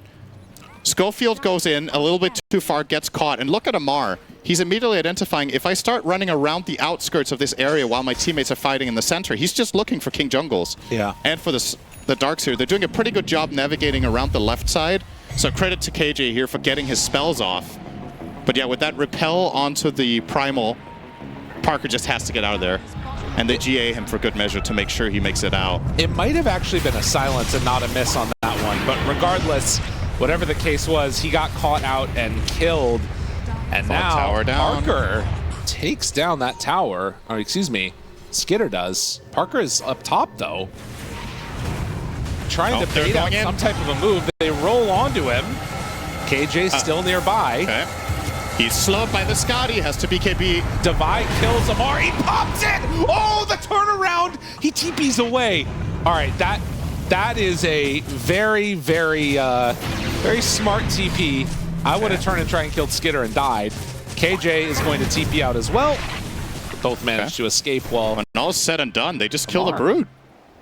Yeah. So, good outcome for Heroic. I really thought this top play was going to cost them something, but with SF covering his own bases, that means Omni can just protect himself and get out. There was no hookshot nearby to stop the TPs. And we continue like nothing happened. Now, it is worth noting, as you pointed out, it was a fat Requiem. Medusa lost all her mana. But we're starting to reach a point now where I think it starts getting problematic for Heroic to deal with Skitter if they don't get him walled. Once he gets this Butterfly, I don't know if the Shadow Fiend can really stand up to him. He's going to go for Daedalus. No, not going to have any True Strike. And still no way at the moment to deal with that illusion. So if they get it down, if they get it created, it's solid. You literally have one job as Devi, and that's to get a wall on Medusa. And if they can manage to make that happen, it will do massive damage. King Jungles. KJ face checking the ward. That was not the target they went for. Repel is already out. That's one time down. Are they going to go for this fight or not? Jumps in, back wall onto 4. The right clicks are going to start to come out. They also catch them in the shard. Skitter in no man's land here, forced to pop it out. The shards in the wall are perfect. They're going to run away on Skitter, on the rest of them. Analog, Onslaught forward, beginning interrupted by Snake King. They manage to find the slowdown, and now the snowball forward. Requiem out. Skitter, you're done. Can they get any more now? Divine Llama chasing, finding crit. A couple more hits are there. They buy back on Skitter. Now the big magnetize is there. KJ able to dodge away again, but Amar in some trouble as they hit them down, find the kill. Not to back out now, though. Parker, nowhere left to go. It's a rampage for him as the frames are dying. So, too, are the Radiant Heroes. Oh, my God, if he lives here! On 27 HP is just going to walk away. That shard is so good, it slows and she can't chase. Unreal. Holy, he actually got out of that? Rocket Flare, Rocket Flare. Oh, hunting, but not finding. Oh, my God. Wow. Okay. So they do get the GA off, and they immediately get nullified by the Brute who kills the Omni, but job well done, right? It's okay for the Omni to die as long as he's protected his team and got his spells off. This is a bit too late from Amar. Look at that damage. Yeah, what a crazy fight. Again, this Parker guy, they're setting him up for success, and they have all the trust in the world in him to deliver in every fight. And it's paid off. That was a great fight, but the thing that set the whole thing up was this vac wall from the Vailama, right? Like getting the 4-man vac wall, and then they get the nice shards as well. You're going to see it here. It's just a beauty.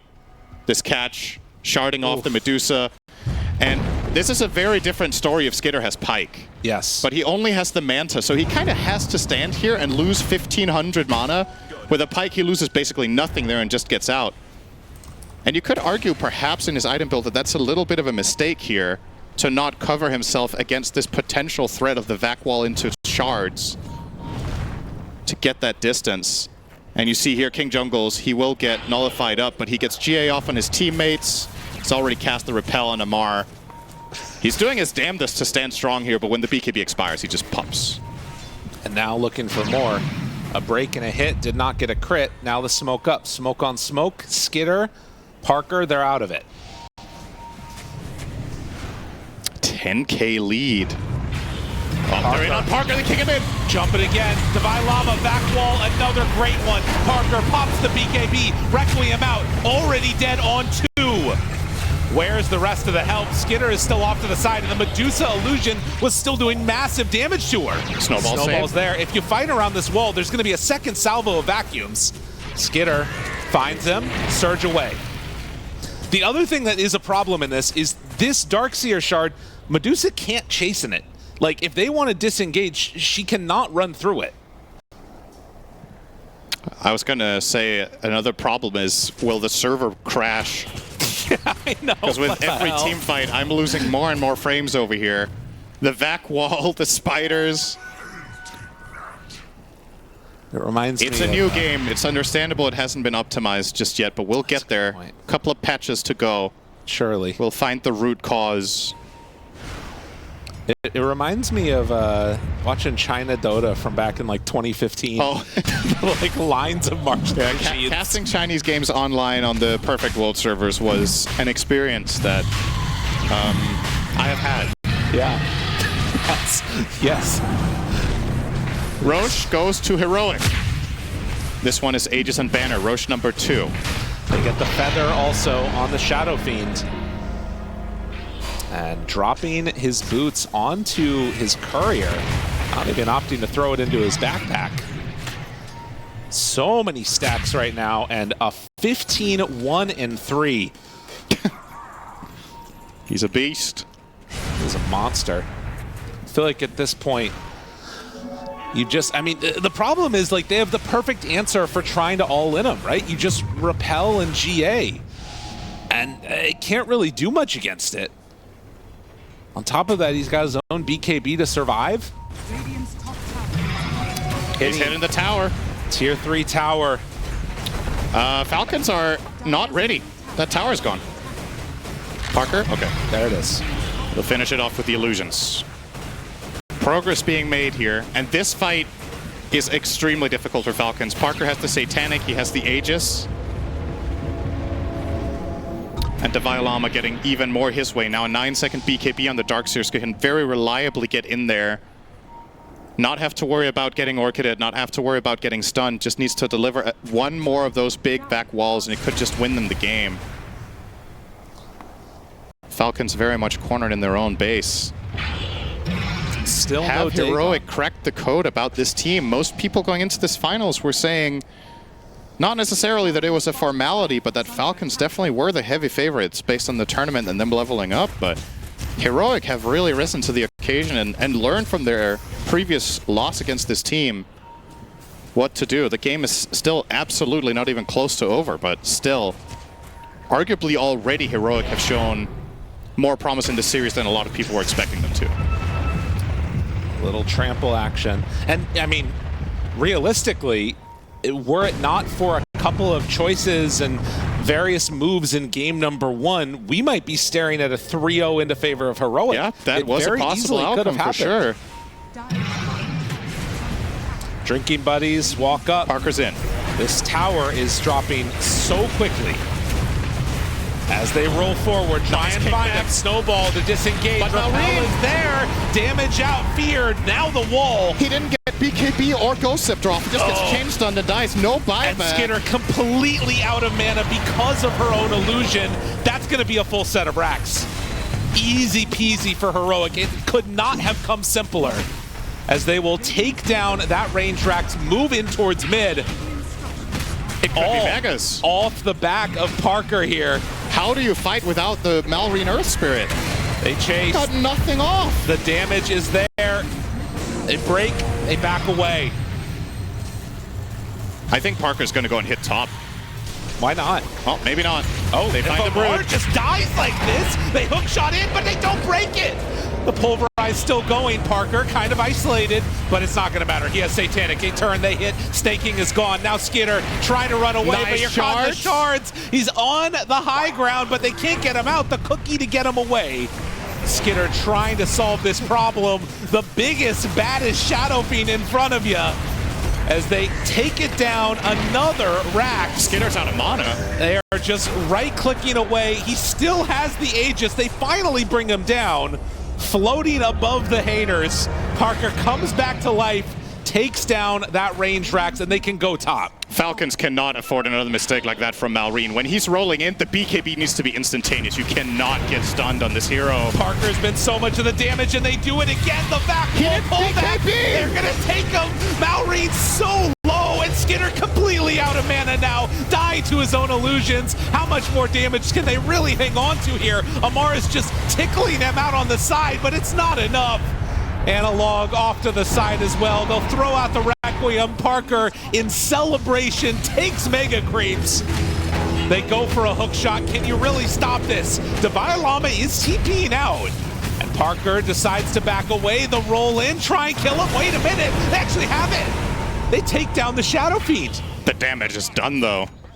These two team fights in a row in the base, very uncharacteristic from Malrine, but both times he does not get the BKB off when he rolls in, gets immediately chain stunned. This second fight, sure, he lives, but he had to get out of the fight immediately on like 400 health. So he couldn't have the impact in the fight that they needed him to. You see those damage numbers, insane damage from the Dusa, but it doesn't cut it. They're just too tanky on Heroic. Can we just look at the damage numbers as a whole too? Like, not just in this fight, but I feel like in this game, it has just all been the Shadow Fiend pretty much. 47,000 damage done, more than basically the next two heroes on his team. It's crazy to me that Medusa has the same damage as the SF when you think about it. That's true. He's playing against GA, and the SF has been so far ahead on net worth and really been in there, but Skidder is doing his damnedest in these fights, just running in and popping all his stuff, but really feels like they're missing a little bit of extra damage in the tank. And a lot of it comes down to whether Malrine gets to play his hero in the fights. Right. If he goes in there, insta BKBs, pops all his stuff, gets to reset out, keep the Magnetize rolling, you're starting to look at the structure of a team fight that you could win, but just hasn't been the case the last two times. Orchid has BKB. Repel. They repel instead. Uh-oh. And Amar, this is not what you wanted to have happen. Shot. They force out, actually, the hook shot. Okay, they also got the wall, and this was not on Dusa this time. Needs to run away. Analog, does he get stunned? Yes. He's caught and actually going to die. Oh, hold on. Off on the side, they're killing Schofield. Is this a chance for a comeback here? I mean, they don't have buyback on Primal. Also, Medusa now has MKB, so she can kill her own illusion. These Megas, though. It's really hard. If they had even one barracks left, I would be much more of a believer, but this one is going to be a true challenge no matter what. It is the makings of something that they find that kill. And Medusa, yes, she is one of the best heroes against Mega Creeps. It's giving them 24%. I mean, it's not a good one-to-one matchup. The Shadow Fiend against the Medusa. Falcons. I have not seen that this game. Well, okay, that's fair. But theoretically, yes. I guess it helps when your Shadow Fiend is like 5,000 to 10,000 gold ahead the whole game. Yes. That'll offset some potential issues. But now that both heroes are starting to max out, that is a potential concern. Shadow Fiend doesn't really have much more room to grow. The Medusa can still get the Ags. I guess Shadow Fiend can also still get Ags. But yeah, ultimately, you would imagine Medusa will pull ahead. But there's just so many X factors. Omni Knight offsets the matchup quite a bit. The fact that there's more auras on the Dire also helps. With the Darkseid having both Crimson and Pipe. He has the wall cooldown too, so can throw that out much more often. Every minute now instead of every 100 seconds. Can grab allies with the Earth Spirit. So a way that Malrine can maybe keep this Medusa out of the wall. Yeah, that's true. That's actually very useful here, using it to reposition the Medusa, but it obviously is only going to work in those situations where he's not in the middle of the fight himself. Yeah. And a lot of the time that feels like what needs to happen. I think Malrine's job in this game on his hero is to get the fight started. Just go in there, pop your stuff, become the center of attention, find a way of navigating the fight and getting out again, resetting, and then Clockwork can come in. There's and you need to keep the heroes isolated so Medusa can hit. Another thing here is they don't have any more racks to lose. Amar. So that's helpful as well. Yep. Eternal Envy. It's a big enjoyer of that. Yeah. He's watching this game. He's like, this is over. Falcons won. They got mega. Now is your time to shine. 45 minutes in and only an 8,000 gold lead. You can see Heroic in terms of their change in demeanor and how they're playing. Never mind, Parker's hitting buildings from the low ground. Okay, they're still very confident. Well, he is taking them from the low ground. That's true, yeah. You're not wrong. A Blink Dagger done for Snapfire. What is the idea? Just blink Cookie out Dusa, play far behind the fight with your kisses, I guess? It is a little bit of a different look than I was anticipating. I mean, in the past when Snapfire support went blink, it was because of the Scatterblast stun. Right. But Dusa, or Snapfire doesn't have that anymore. So, I mean, it's been a while. I guess just overall mobility and being able to save people with the Cookie has to be it. There is a world where you could have bought Ags for the same purpose, but... Also, another time now where Heroic have the option to go back and hit Roche, but trying to control this side of the map instead. Yeah. They are not smoked, and Falcons up on a high Parker's ground. silver edging, and he has a moon shard as well. Okay, let's just hit the building, shall we? Okay. Sure. Well, now they could Roche. I mean, yeah. Oh, they're going to pulverize Malrine. Find him. Oh, vacuum. Misses. Not where they wanted it. Now the Walrus Punch. Now Schofield is dead. Is going to fall. Just barely. Parker. Going in to hit the tier 4s again. A very weird series of events, and that's Aghanim's delivered. Enchant Remnant tries to force away. Immediately going to go for the Requiem run out. TP out. Can they get there in time to break it? No. And, I mean, hookshot used bottom, so fair enough. But it does beg the question, do they need to do this? No. But it sure as hell is fun. That's true. You're not wrong. All right. Shirley Roche. It does not feel like in this series Heroica valued it that highly. No. Because now they're taking a fight here. Okay.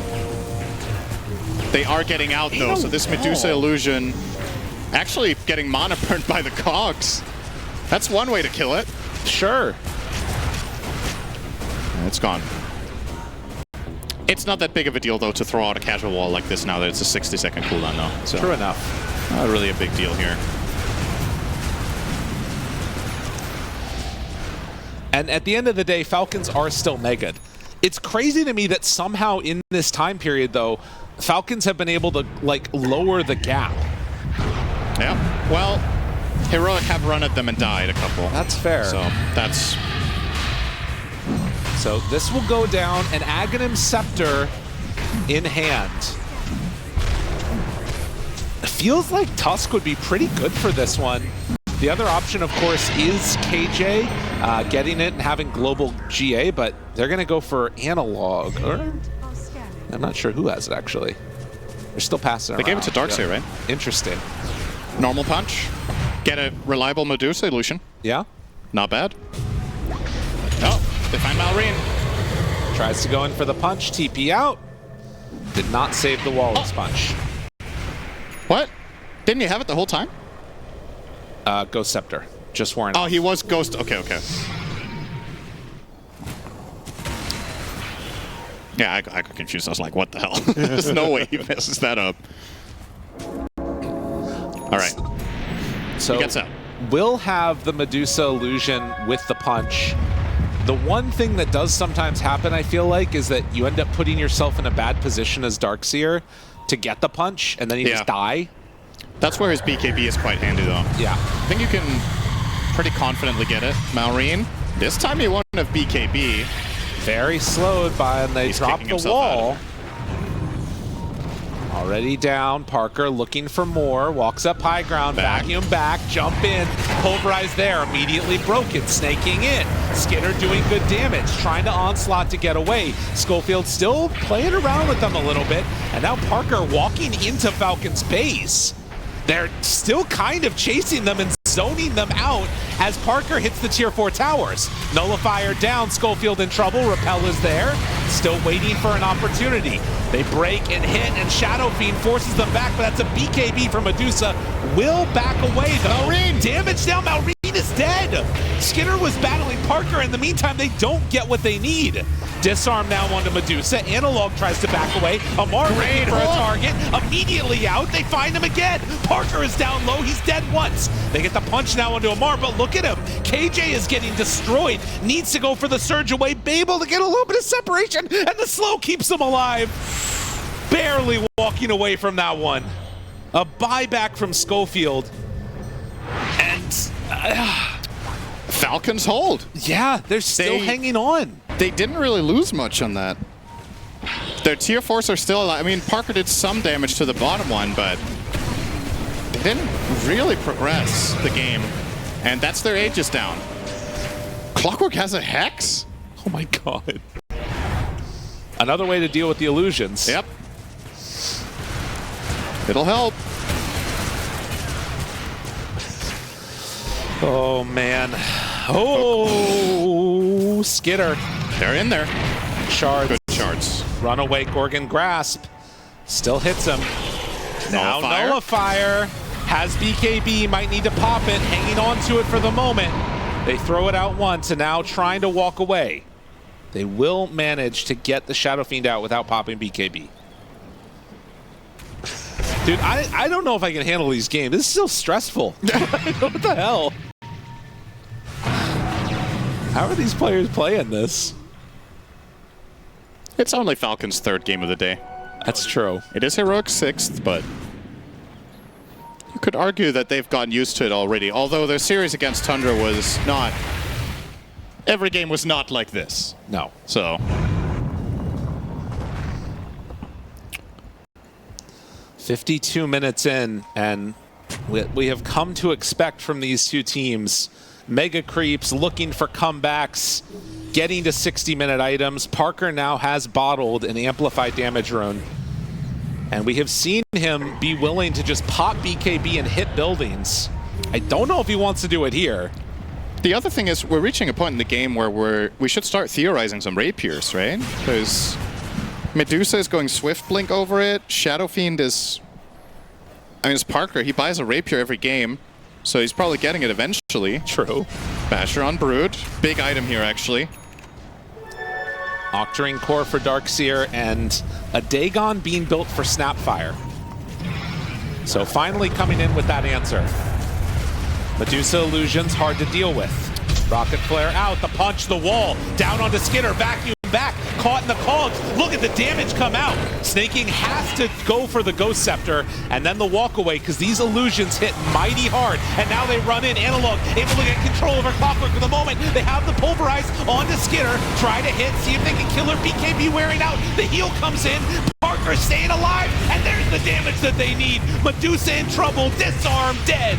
Does have buyback. They're going to TP out. Try and run away. If they can all get out from here, this is terrible for Falcons, but the roll-in is there. Devi Lama pops his BKB, goes for the surge runaway, and they will be able to kill this Omni Knight. That's 2 heroes dead. Schofield, does he get back? Oh, first hit bash, and dead for 2 minutes, no buyback. That is such a heads-up TP out from Parker, though. I really like that play. He knew the Skitter buyback was coming. He was just getting out before it got too late. He had used everything, so he really didn't want to stay around for that fight. And sure, he's selling 1 or 2 teammates, but keeping the Shadow Fiend alive is paramount in this situation. They got what they came for with the Medusa kill and the buyback forced. And they'll disengage. It is worth mentioning at this point, we haven't talked very much about him. This game has been relatively quiet for his standards. Amar is starting to reach a point on the Brood that is scary for the side of Heroic. He's got the level 26 now, so he has the Insatiable Hunger talent. So it does way more damage. With that attack speed, he's going to bash more. He's now going to be able to finish Abyssal if he wants to as well. So he will, in these fights, find some sort of a flank onto any hero and kind of lock them down. And that could be SF. Even if he doesn't kill him, if he just keeps chain stunning him and making his fight miserable, Medusa might just be able to stand her ground against everyone else. That's the one angle. The other angle is isolating and killing off other heroes that are a bit more vulnerable, but look at Heroic, they have 5 BKBs. The classic Omni 5 BKB, not one we see all that often, down to 7 seconds now on that. 6 seconds on Schofield, so they're all starting to drop rather low. The other thing that starts to become relevant in the late game that we don't talk about that much is like the necrotic webs from Broodmother too, reducing healing and all the rest of it while you're under them by 30%. It starts to matter a lot in these late game engagements, and the entire base is covered in these webs. Is it all types of, it says regeneration. Does that work against Satanic? I am not sure. Based on the wording, I would think it's only regen and not lifesteal and heals. Okay, fair enough. But I don't know. It's sometimes the text isn't 100% reliable. Medusa Rapier done. Yeah, there it is. It was that or the Swift Blink, and Skitter goes for the hard hitting. Now the major upside to this is this allows him to kill the wall illusions way easier without them getting stronger. So a Hex done on Primal. Yeah, this is actually, I think, now a territory where the fights become a lot more difficult. I think this is a take that most people would agree with. Yeah. Can you stop? Use ulti, Brood, please. No more ulti. They're tired of it. Spawning spiderlings. The great issue. Although it does give them information. They know when he's in neutrals. Look at that. Yep. Oh, they're going to come kill Amar. They're just angry at him. Maybe he's just going to kill the spiderlings all the time. Okay, he killed everything else. Well, if you're unhappy about the lag because of the spiders, maybe you should kill them. It's a possibility. Just kill the spiders. Brood first ban next game. Marsho's on the way. I bet Amar loves this. Ready to jump in. Requiem back punch. Pops the BKB. Do they have enough damage to bring him down? No. But they did kill the spiders. Got him. Yeah. 57 minutes. And not an easy way to end this game. If Amar steps too far out, yeah, he's going to TP back now. Wise decision.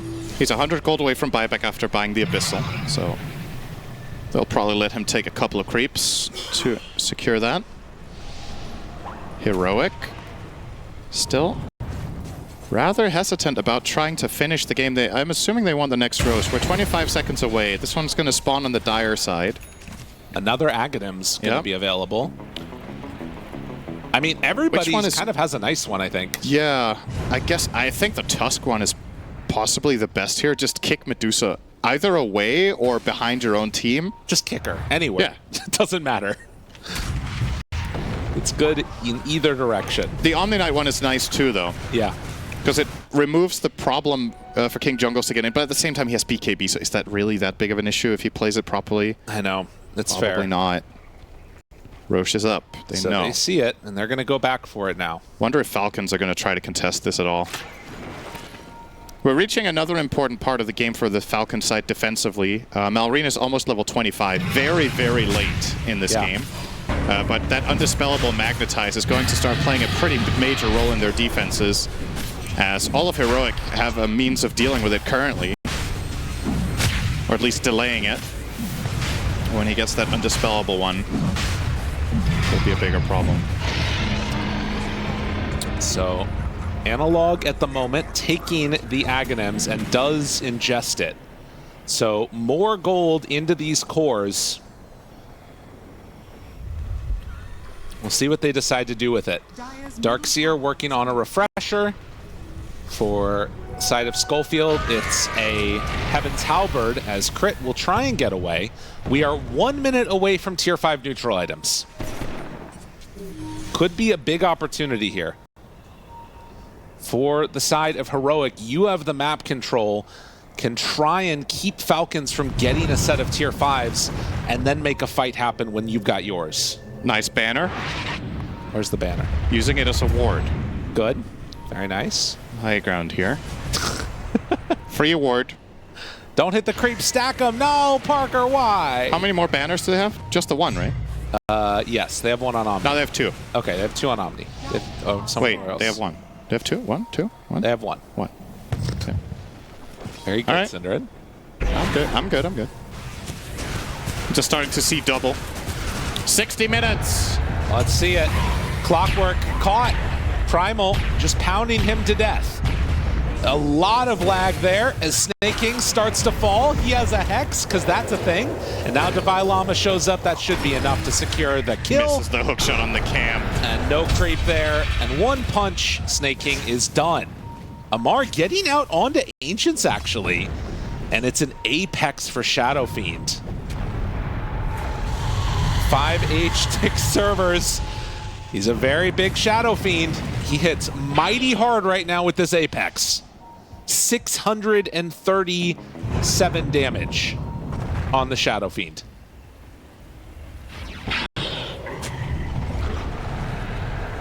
As of yet, no other Tier 5 neutrals claimed.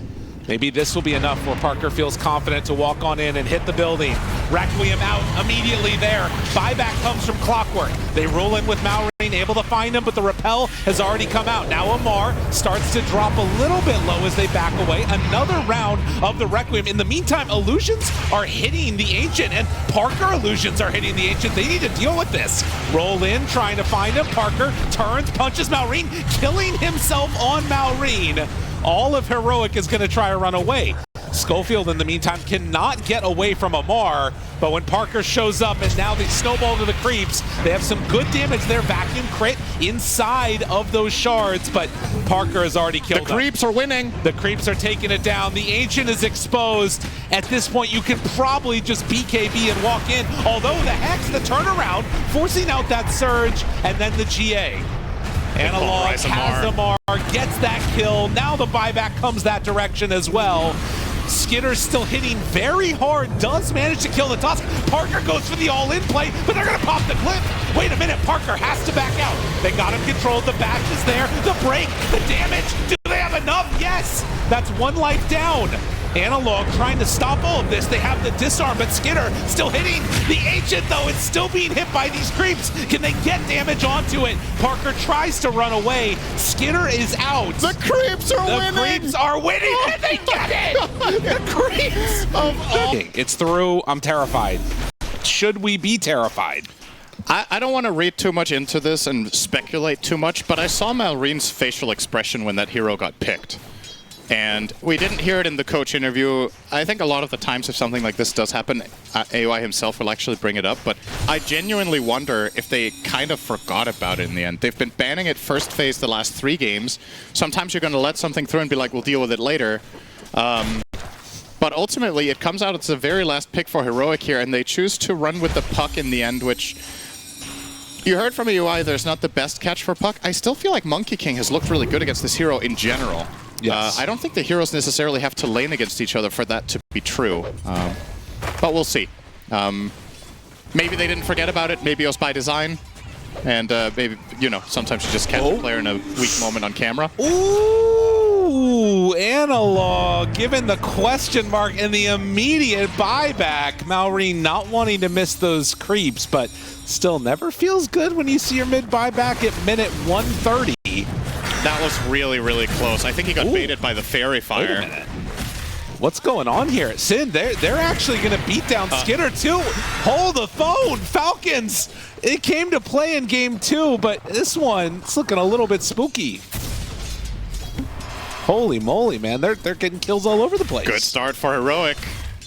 Especially the mid kill is huge. This is a lane that we've seen the Sand King lane against a lot of heroes, and if you have a tough time with the Dust Devil facet that he's running this game, you can just pull waves. But now there is a potential of winning the lane against Malrain's Puck, which would be a very good start for them. Pop They and damage stick. down bottom onto Parker, but they do have the Nature's Attendants to heal him up a little bit. Also has that Boundless Strike at the ready. Analog gonna need to go and get a full bottle, but doesn't look like he's gonna be able to make that work. And for a second, we also did see Parker with the Simian Stride, but he did switch back over to Wukong's Fateful. Right. So we are not having the running all over the place Monkey King. Yeah, I think he was debating it because this is the one he has now is the one he's been taking the majority of the time as a carry. Right. But we were discussing whether he was thinking about Simian Stride specifically as a target as a way to target Puck. Yeah. This does shift my opinion of the matchup quite a bit, actually, because I think part of the reason the Monkey King has been so good against Puck has been that facet. Now that you're playing without it, you can't as easily chase down Puck indefinitely when he jumps away, so you can get the reset with that hero when you're under pressure.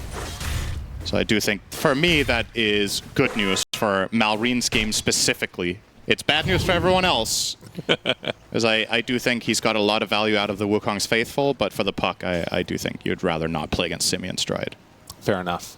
Malreen going to be able to deny out one of these creep waves. You did see that Sand King pulling it over to the hard camp and was able to farm up both of those simultaneously. Malreen does have a wave coming in underneath his tower, which he's going to hit with the curveball, try and draw aggro. And that does mean that a good chunk of these creeps are going to be gone. Boundless again, but the glyph. Oh, he did not manage to get the heal up from that one on Parker, but KJ there with the Nature's Attendants to keep this Monkey King a little more survivable, and then he'll salve up after. So a little breaking it immediately with the Shadow Realm. Does have Boundless still, so I think that he's going to be able to full heal off He'll heal of on this wave now. Yeah, that keeps him fine. But an interesting dynamic that we find ourselves in here, as Snake King will get hit. Snowball to dodge, pulls him inside, and a self-stun onto Skitter. Further damage forward. Divine Llama brings down that Shadow Demon. You've got to be really careful with the stun in this lane against the Snowball. When you don't have a reliable stun setup, Schofield can just cast Snowball after a 1.5 seconds of channel. Damn, Skitter is really getting punished here by Divine. He's, okay, maybe a little bit too crazy, maybe not. They go in for it. They just kill him. Skitter, dead. This top lane is a disaster for Falcons. Oh boy, have they broken them.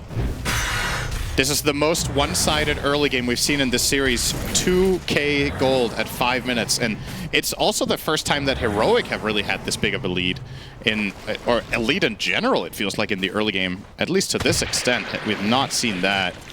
I mean, it does beg the question. You always think about this a little bit, but a team that has so much success, how do they handle the pressure when they're down in a series in a best-of-5? Are they going to be able to stand up to the challenge here? Now, it's obviously a team that has a bunch of veteran players. They're going to be able to make a comeback happen at some point in this game, but 2K down right now is a great start for Heroic.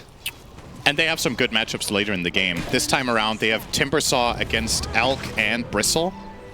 And with Devi having a head start, he's even getting the Lotus there. He's just going to go to Skitter right away.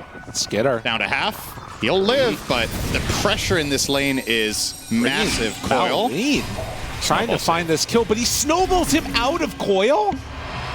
I did not know that was a thing. And Schofield will also just... Okay, he'll also live. Oh, man. I think Snaking was about to disrupt him, but the Drinking Buddies will pull him over. And not only is this move from Malreen unsuccessful, but Timber's ready to go again. Yeah. He's full HP and mana almost, so if Schofield sees a moment of opportunity, Skitter is probably not going to expect this. They're in. Try to chase. Shards are there. Big hit with the Whirling Death. They will disrupt for the moment, but honestly, Devi has been known to go in time and again. When he hits level 6, Elk cannot stay here. And this was Devi's wraparound? Down bottom? Oh, the timing, Heroic. They are really starting to turn up now. Crit is going to be able to get the Wisdom Rune here, most likely, unless they can outclick it. No. Okay, that is big for Falcons that they at the very least defend that, so they get something. Oh, yeah, this is looking great for Heroic. Remember, this was the hero for Devi Lama back in the NADPC when he was playing there. Yeah. His Timbersaw was flat out solo carrying games almost in some of the matchups that they had. And obviously the level of play that he's facing now and how much he has improved is... It was a training ground for him. Now these are the real games that you've been preparing for all this time, and he's showing a lot of experience and prowess on the hero, just crushing this top lane together with Schofield. Devi got some criticism in his previous series for not performing to the level you'd like to see, but so far in the finals, I think he's had a very good showing, and he'll keep going. In and dead. He is level 6 now. Skater just cracked 5. I think it's time to abandon ship here on Alk and get out into the jungle, because you're going to die in the tower. I mean, Timber is walking all the way home. He took a lot of damage from those 4 stacks of poison, so it's a little bit of extra time that Skitter can hold this wave here. There is going to be a coil, and Analog in some trouble, trying to dodge away, still living. KJ in the area, the snowball, it's ready, and they also have the heals coming in. Analog is fine, Maureen is dead. This could not be going worse for Falcons. How's Crit going to get out of this predicament? Is he going to go for a snipe maybe? No. He's just walking back the other way. I mean, they're just running at them. Like, Falcons, they're not doing anything. They can't do anything. Skitter is also getting killed by Divine Llama. They are going to bully and kill Snaking, trying to save the kill for somebody else, but does not end up mattering. Amar shows up now, Burrow strike it! Oh, you have to kill him here! The snowball is not in time. They do manage to bring down Analog finally, but the tower is dead at 8 minutes, and Amar is still starting to die. KJ takes him down in double kill. Oh, KJ, the body block's coming in from the illusion, and they boundless. They finish him. Level Analog 6 gets the kill with his illusion rune of all things. Listen. Oh boy. Parker had carried them through all of these other games. It is now all of Heroic that are online, and Falcons, I mean, they're getting their puck creeps denied out by a freaking Tusk in the mid lane. Skitter will get off his concoction, but he is not happy up here. Is he actually gonna... Oh, very close to dead, and Analog comes in. They disrupt, though. All right, Falcons trying to bring numbers. Divine Llama goes for the zip away. Schofield is nearby, ready to help out. Snowball save onto the creep. Maureen shows up. Analog is here. They have more damage. Epicenter getting ready to channel it. They do kill off, finally, this Timber Saw. Schofield tries to run. Wukong's command boundless. They managed to bring down that Tusk. Now Maureen hiding away, and needs to make sure he doesn't get ran at here. Just the high octane tempo coming from Heroic. I mean, It's a good defense from Falcons, though. They finally get something going. They find these 2 kills. The kill on the Timber Saw is really valuable. He was 3-0. He gave a lot of gold over. So now the lead is down to 3, but they find Maureen. You're gonna run out of tips, guys. Take it easy. My goodness. Sin, were you expecting this type of gameplay coming out? Like, is this sort of to what we should be expecting from the Heroic draft? I think they're doing exceptionally well. I was not expecting this. I'm not surprised to see them do well in the lanes, because I think their matchups are pretty good, but not this good. They're just really on fire, and Falcons seem a little bit stunned from the previous 2 games, and they have pretty short time to get their stuff together, because this is the current state of things. Oh, wow. It's an Alchemist that's behind in the early mid game. Dota Plus doesn't like that. It likes when Alchemist is ahead. And it's going to be a challenge to overcome. And I think what Aoi said in the interview is actually going to be kind of important right now. I don't think this is a game that Alk, in theory, necessarily needs to carry. But I think at this point, he can't be the first one to carry. I think now the puck, and especially the bristle of Amar, need to come up big in the coming fights, but it's just not the best bristle game. Yeah. You have Impetus, you have Timber Saw, you have Monkey King. The Monkey, by the way, with a very early Mage Slayer. Amar almost dying to Ancients here, barely surviving through it. Keep in mind, these Enchantress makes the jungle stronger, which is making this harder for Amar to finish off. He's actually going to smoke up now to finish those Ancients. Meanwhile, Sand King, Analog, does manage to get away, but now Snowball in, and with a Chakram out, it does look like Crit's getting away for the moment, but the Epicenter in, and yeah, they will kill you off. I mean, the other thing that Aoi said was that this was supposed to be a puck game to carry eventually. That's not happening. Like, Maureen is completely destroyed in this early game. He needs so long to catch up. Yeah, it's definitely not happening for the foreseeable future, that's for sure. It's going to come down to Falcons finding some sort of strong teamfight combination and winning something. Because the return goal they get if they find a 2 or 3 hero fight will help a ton. At the current point in time, the problem is nobody has a meaningful item. You're stuck with half an Axe on the Bristle, you have half a Witchblade on the Puck, and Alk is working on Radiance. So you have, like, let's say you have 6,000 dead gold. Yeah. And the enemy team has a 5k lead. So it's not 5 then. Their current net worth value, like how they convert this gold to meaningful items, it's probably more like a 10k lead right now. Yeah. Alk is a phase boots, you know? Rough. Still doesn't have the relic. Oh, they're thinking about going on him. They will. Skitter. If they can get him here. They're not getting the shards. Close. Very close. That is the relic coming out. Trying to go now onto Analog and blow him up. They bring everybody and they kill off that Sand King. Yeah, it's like something. you said, this is the type of play you need to make if you're Falcons and trying to force a Game 5. They have a bunch of stacks in the jungle here too, trying to catch up through that. Yeah, step by step, try to stop the bleeding and get Amar the Ags and then fight around him. I think is their play call. Puck will have the Witchblade now, so that's something coming his way as well. Dreams of boots. As 14 minute is coming in close. They are moving in with Schofield to try and get this rune. That is not going to happen. And in fact, he's going to have to snowball to dodge the Curse Crown. But you can see, like, Falcons bring everybody. And now, if Analog seals these stacks... Oh, that would be big for them. They are going to be able to do this. Yeah. I don't think that Falcons can come and contest this. You know, they had to go and protect their wisdom, and that's going to cost them. Yeah. Skitter is starting to accelerate his gold a little bit, too. Almost has Radiance completed, but it's a Diffusal Blade done on Monkey King. Yeah, his build. This is not a build I think we've seen from Parker so far. He's generally been focusing on the Battle Fury and becoming a hyper carry. This is way more of a tempo build from the safe lane. Mage Slayer plus Diffusal Blade, obviously amazing items against the Bristleback and the Alchemist currently, but it is also a little bit higher risk. If things start failing, Parker will not be farming as fast as we've seen in a lot of these other games, but he will find Skitter here, and that's good news.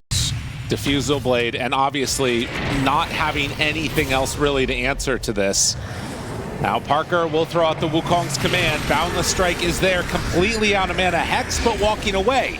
Now Maureen in, trying to do what they can. Amar throwing out some of these quills here. They still have Schofield nearby to protect him. There's going to be the snowball save. The rest of the team moving in. It's going to take him a little bit. They jump away on Parker. Parker gets out, and now Divine Llama shows up.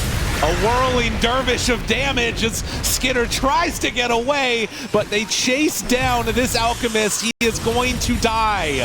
Everybody is going to die. You gotta get the hell out of that corner. What an unreal result in that situation. Parker's tree got cut when they initiated. He was stunned for 4 seconds and didn't get his spells off. It becomes a super long chase. Falcons don't have enough damage to burst him out. They snowball save him for 4 seconds. He jumps on the trees, and the cavalry arrives from 20 seconds away. They had to trek half the length of the map to go help them. And somehow, Schofield and Parker buy the time. Look how far away their teammates are. They're on the other side. They're across the river almost. Yeah, they were running for a while, but hats off to Schofield for how long he was able to keep him alive in this. Oh, man. It does make me wonder what would have happened if, like, they just all in on him. Because they kind of just backed away a little bit. Yeah, respecting the Wukong's command a bit too much there, perhaps, but you also got to remember that the Mage Slayer is really negating some damage. That's true. Parker's itemization here is what's keeping him alive. And now up to an 8,000 gold lead here at 15 minutes in. Bloodstone done on Analog. The map feeling very compressed for Falcons.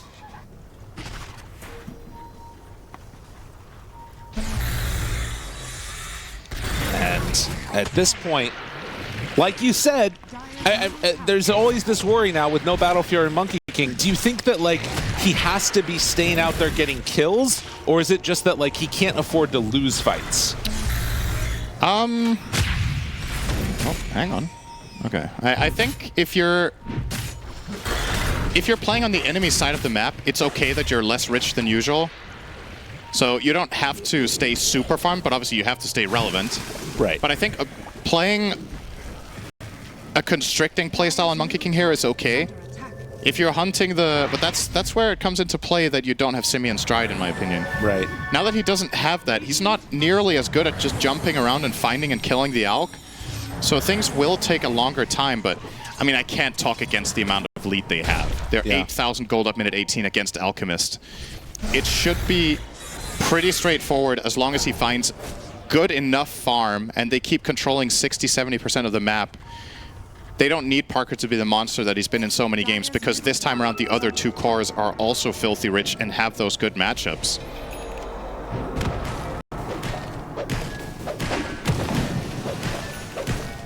Well, from bad to worse, they're starting to also get answers now for Alk. In terms of his regen, you have a Veil done on Analog, and I'm sure this is going to be going into Ashivas very shortly. Game does not feel easier. BKB's coming out soon. And for Falcons, I mean, this is not what you see from them regularly. Sort of everybody around a tower hoping somebody was going to jump on them. And if that doesn't work out, now all of a sudden they're in a situation where you're not really farming the map too well. The thing you can hold out for if you're Falcons here is they've shown, in previous series this tournament, they've shown an exceptional understanding of how to play from behind and playing out on the map and finding farm. So if they can execute that and get to a couple of key items, the potential for a teamfight definitely does exist. Especially until BKBs come out on the side of Heroic. You have this combination of catching people in coil and just killing them with the Bristle and the Terrorize. So it's not out of the question, but it is definitely going to be very hard and harder than some of the games they've had to overcome. So we'll see if they can get there.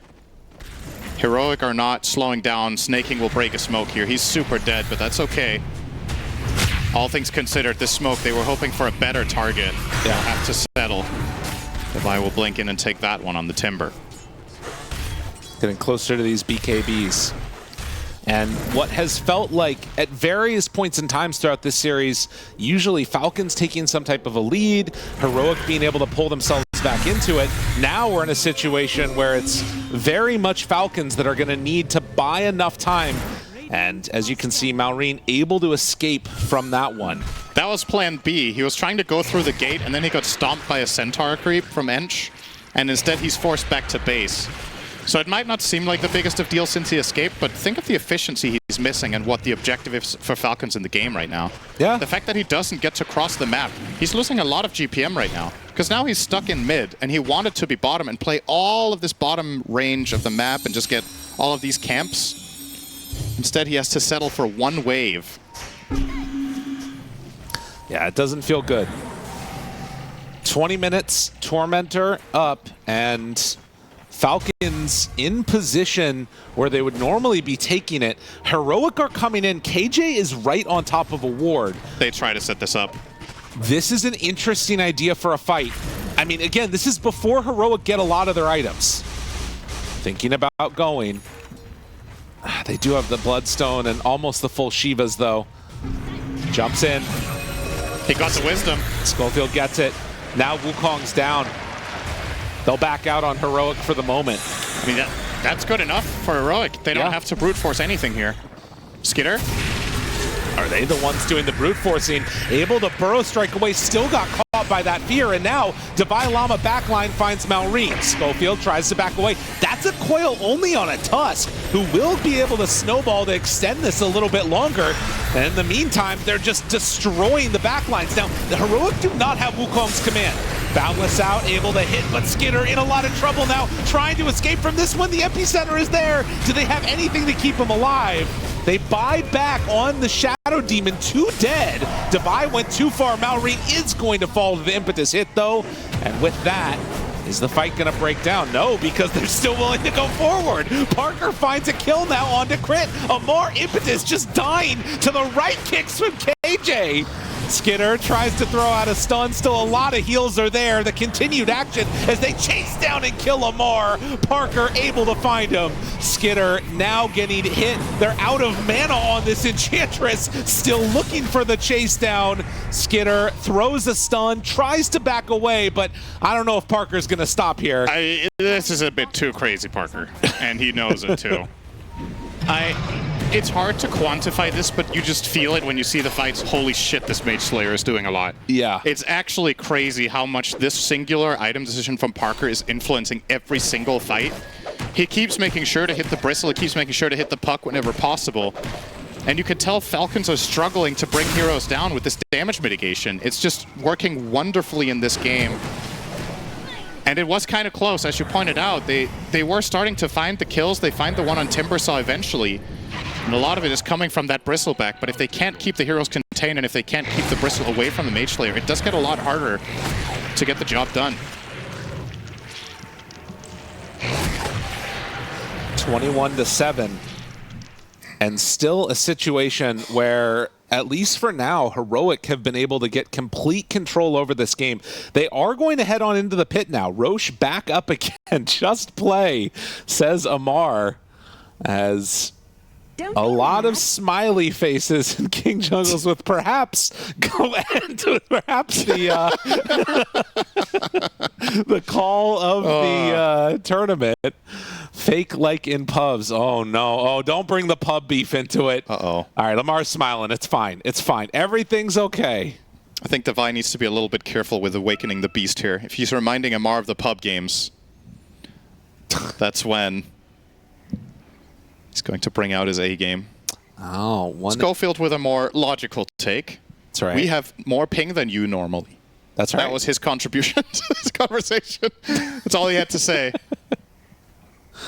Schofield, obviously veteran of the scene, been around since had to qualify in NA tournaments on NA servers, so they're used to the ping disadvantage. Does not make it any easier to play, though. As the reconnect will happen, Sand King back into this one. And Falcons' future looking grim, at least in this game. I do think it was important that the fight they took showed promise. They didn't just get flat out run over, but there's a lot of things that they need to do right to win a fight right now. It's clearly twice as hard for them as for the opposing team to string together a meaningful fight, but it is possible. Now Skater has 9-second BKB working on a blink. It'll help them quite a bit when he can reliably stay on target. We did see in the previous fight, of course, the Monkey King of Parker did show up with his BKB, so they had that item advantage that we've talked about. And he is actually not going to take the Aegis. He just TP'd top to farm. And I'm guessing they'll give the Aegis over to Timber, maybe? Or are they going to put it on Analog? I'm down for either, honestly. Whoever it is just going to, you know, go ham. Analog it is? Yeah, it'll be Analog. So very free to zip into these fights and just start them off and make craziness happen. Parker, in the meantime, has items coming out to him on the courier. And that is going to be almost a completed Orchid. He's buying every item he hasn't bought this tournament in the same game. Yeah. Nah, he has bought an Orchid, of course, but it's fun to see this because it's such a different take on his hero's role in the game than the other Monkey King carry games he's played, where it was like Battle Fury, Axe, Butterfly. Well, and now he's buying all the smaller tempo items to just completely try to run them over. And as much as we, like, you know, have been completely all about how good Parker has been, I really feel like Device stepping up in this series, the past two games, has been one of the difference makers. Yeah, like, for sure.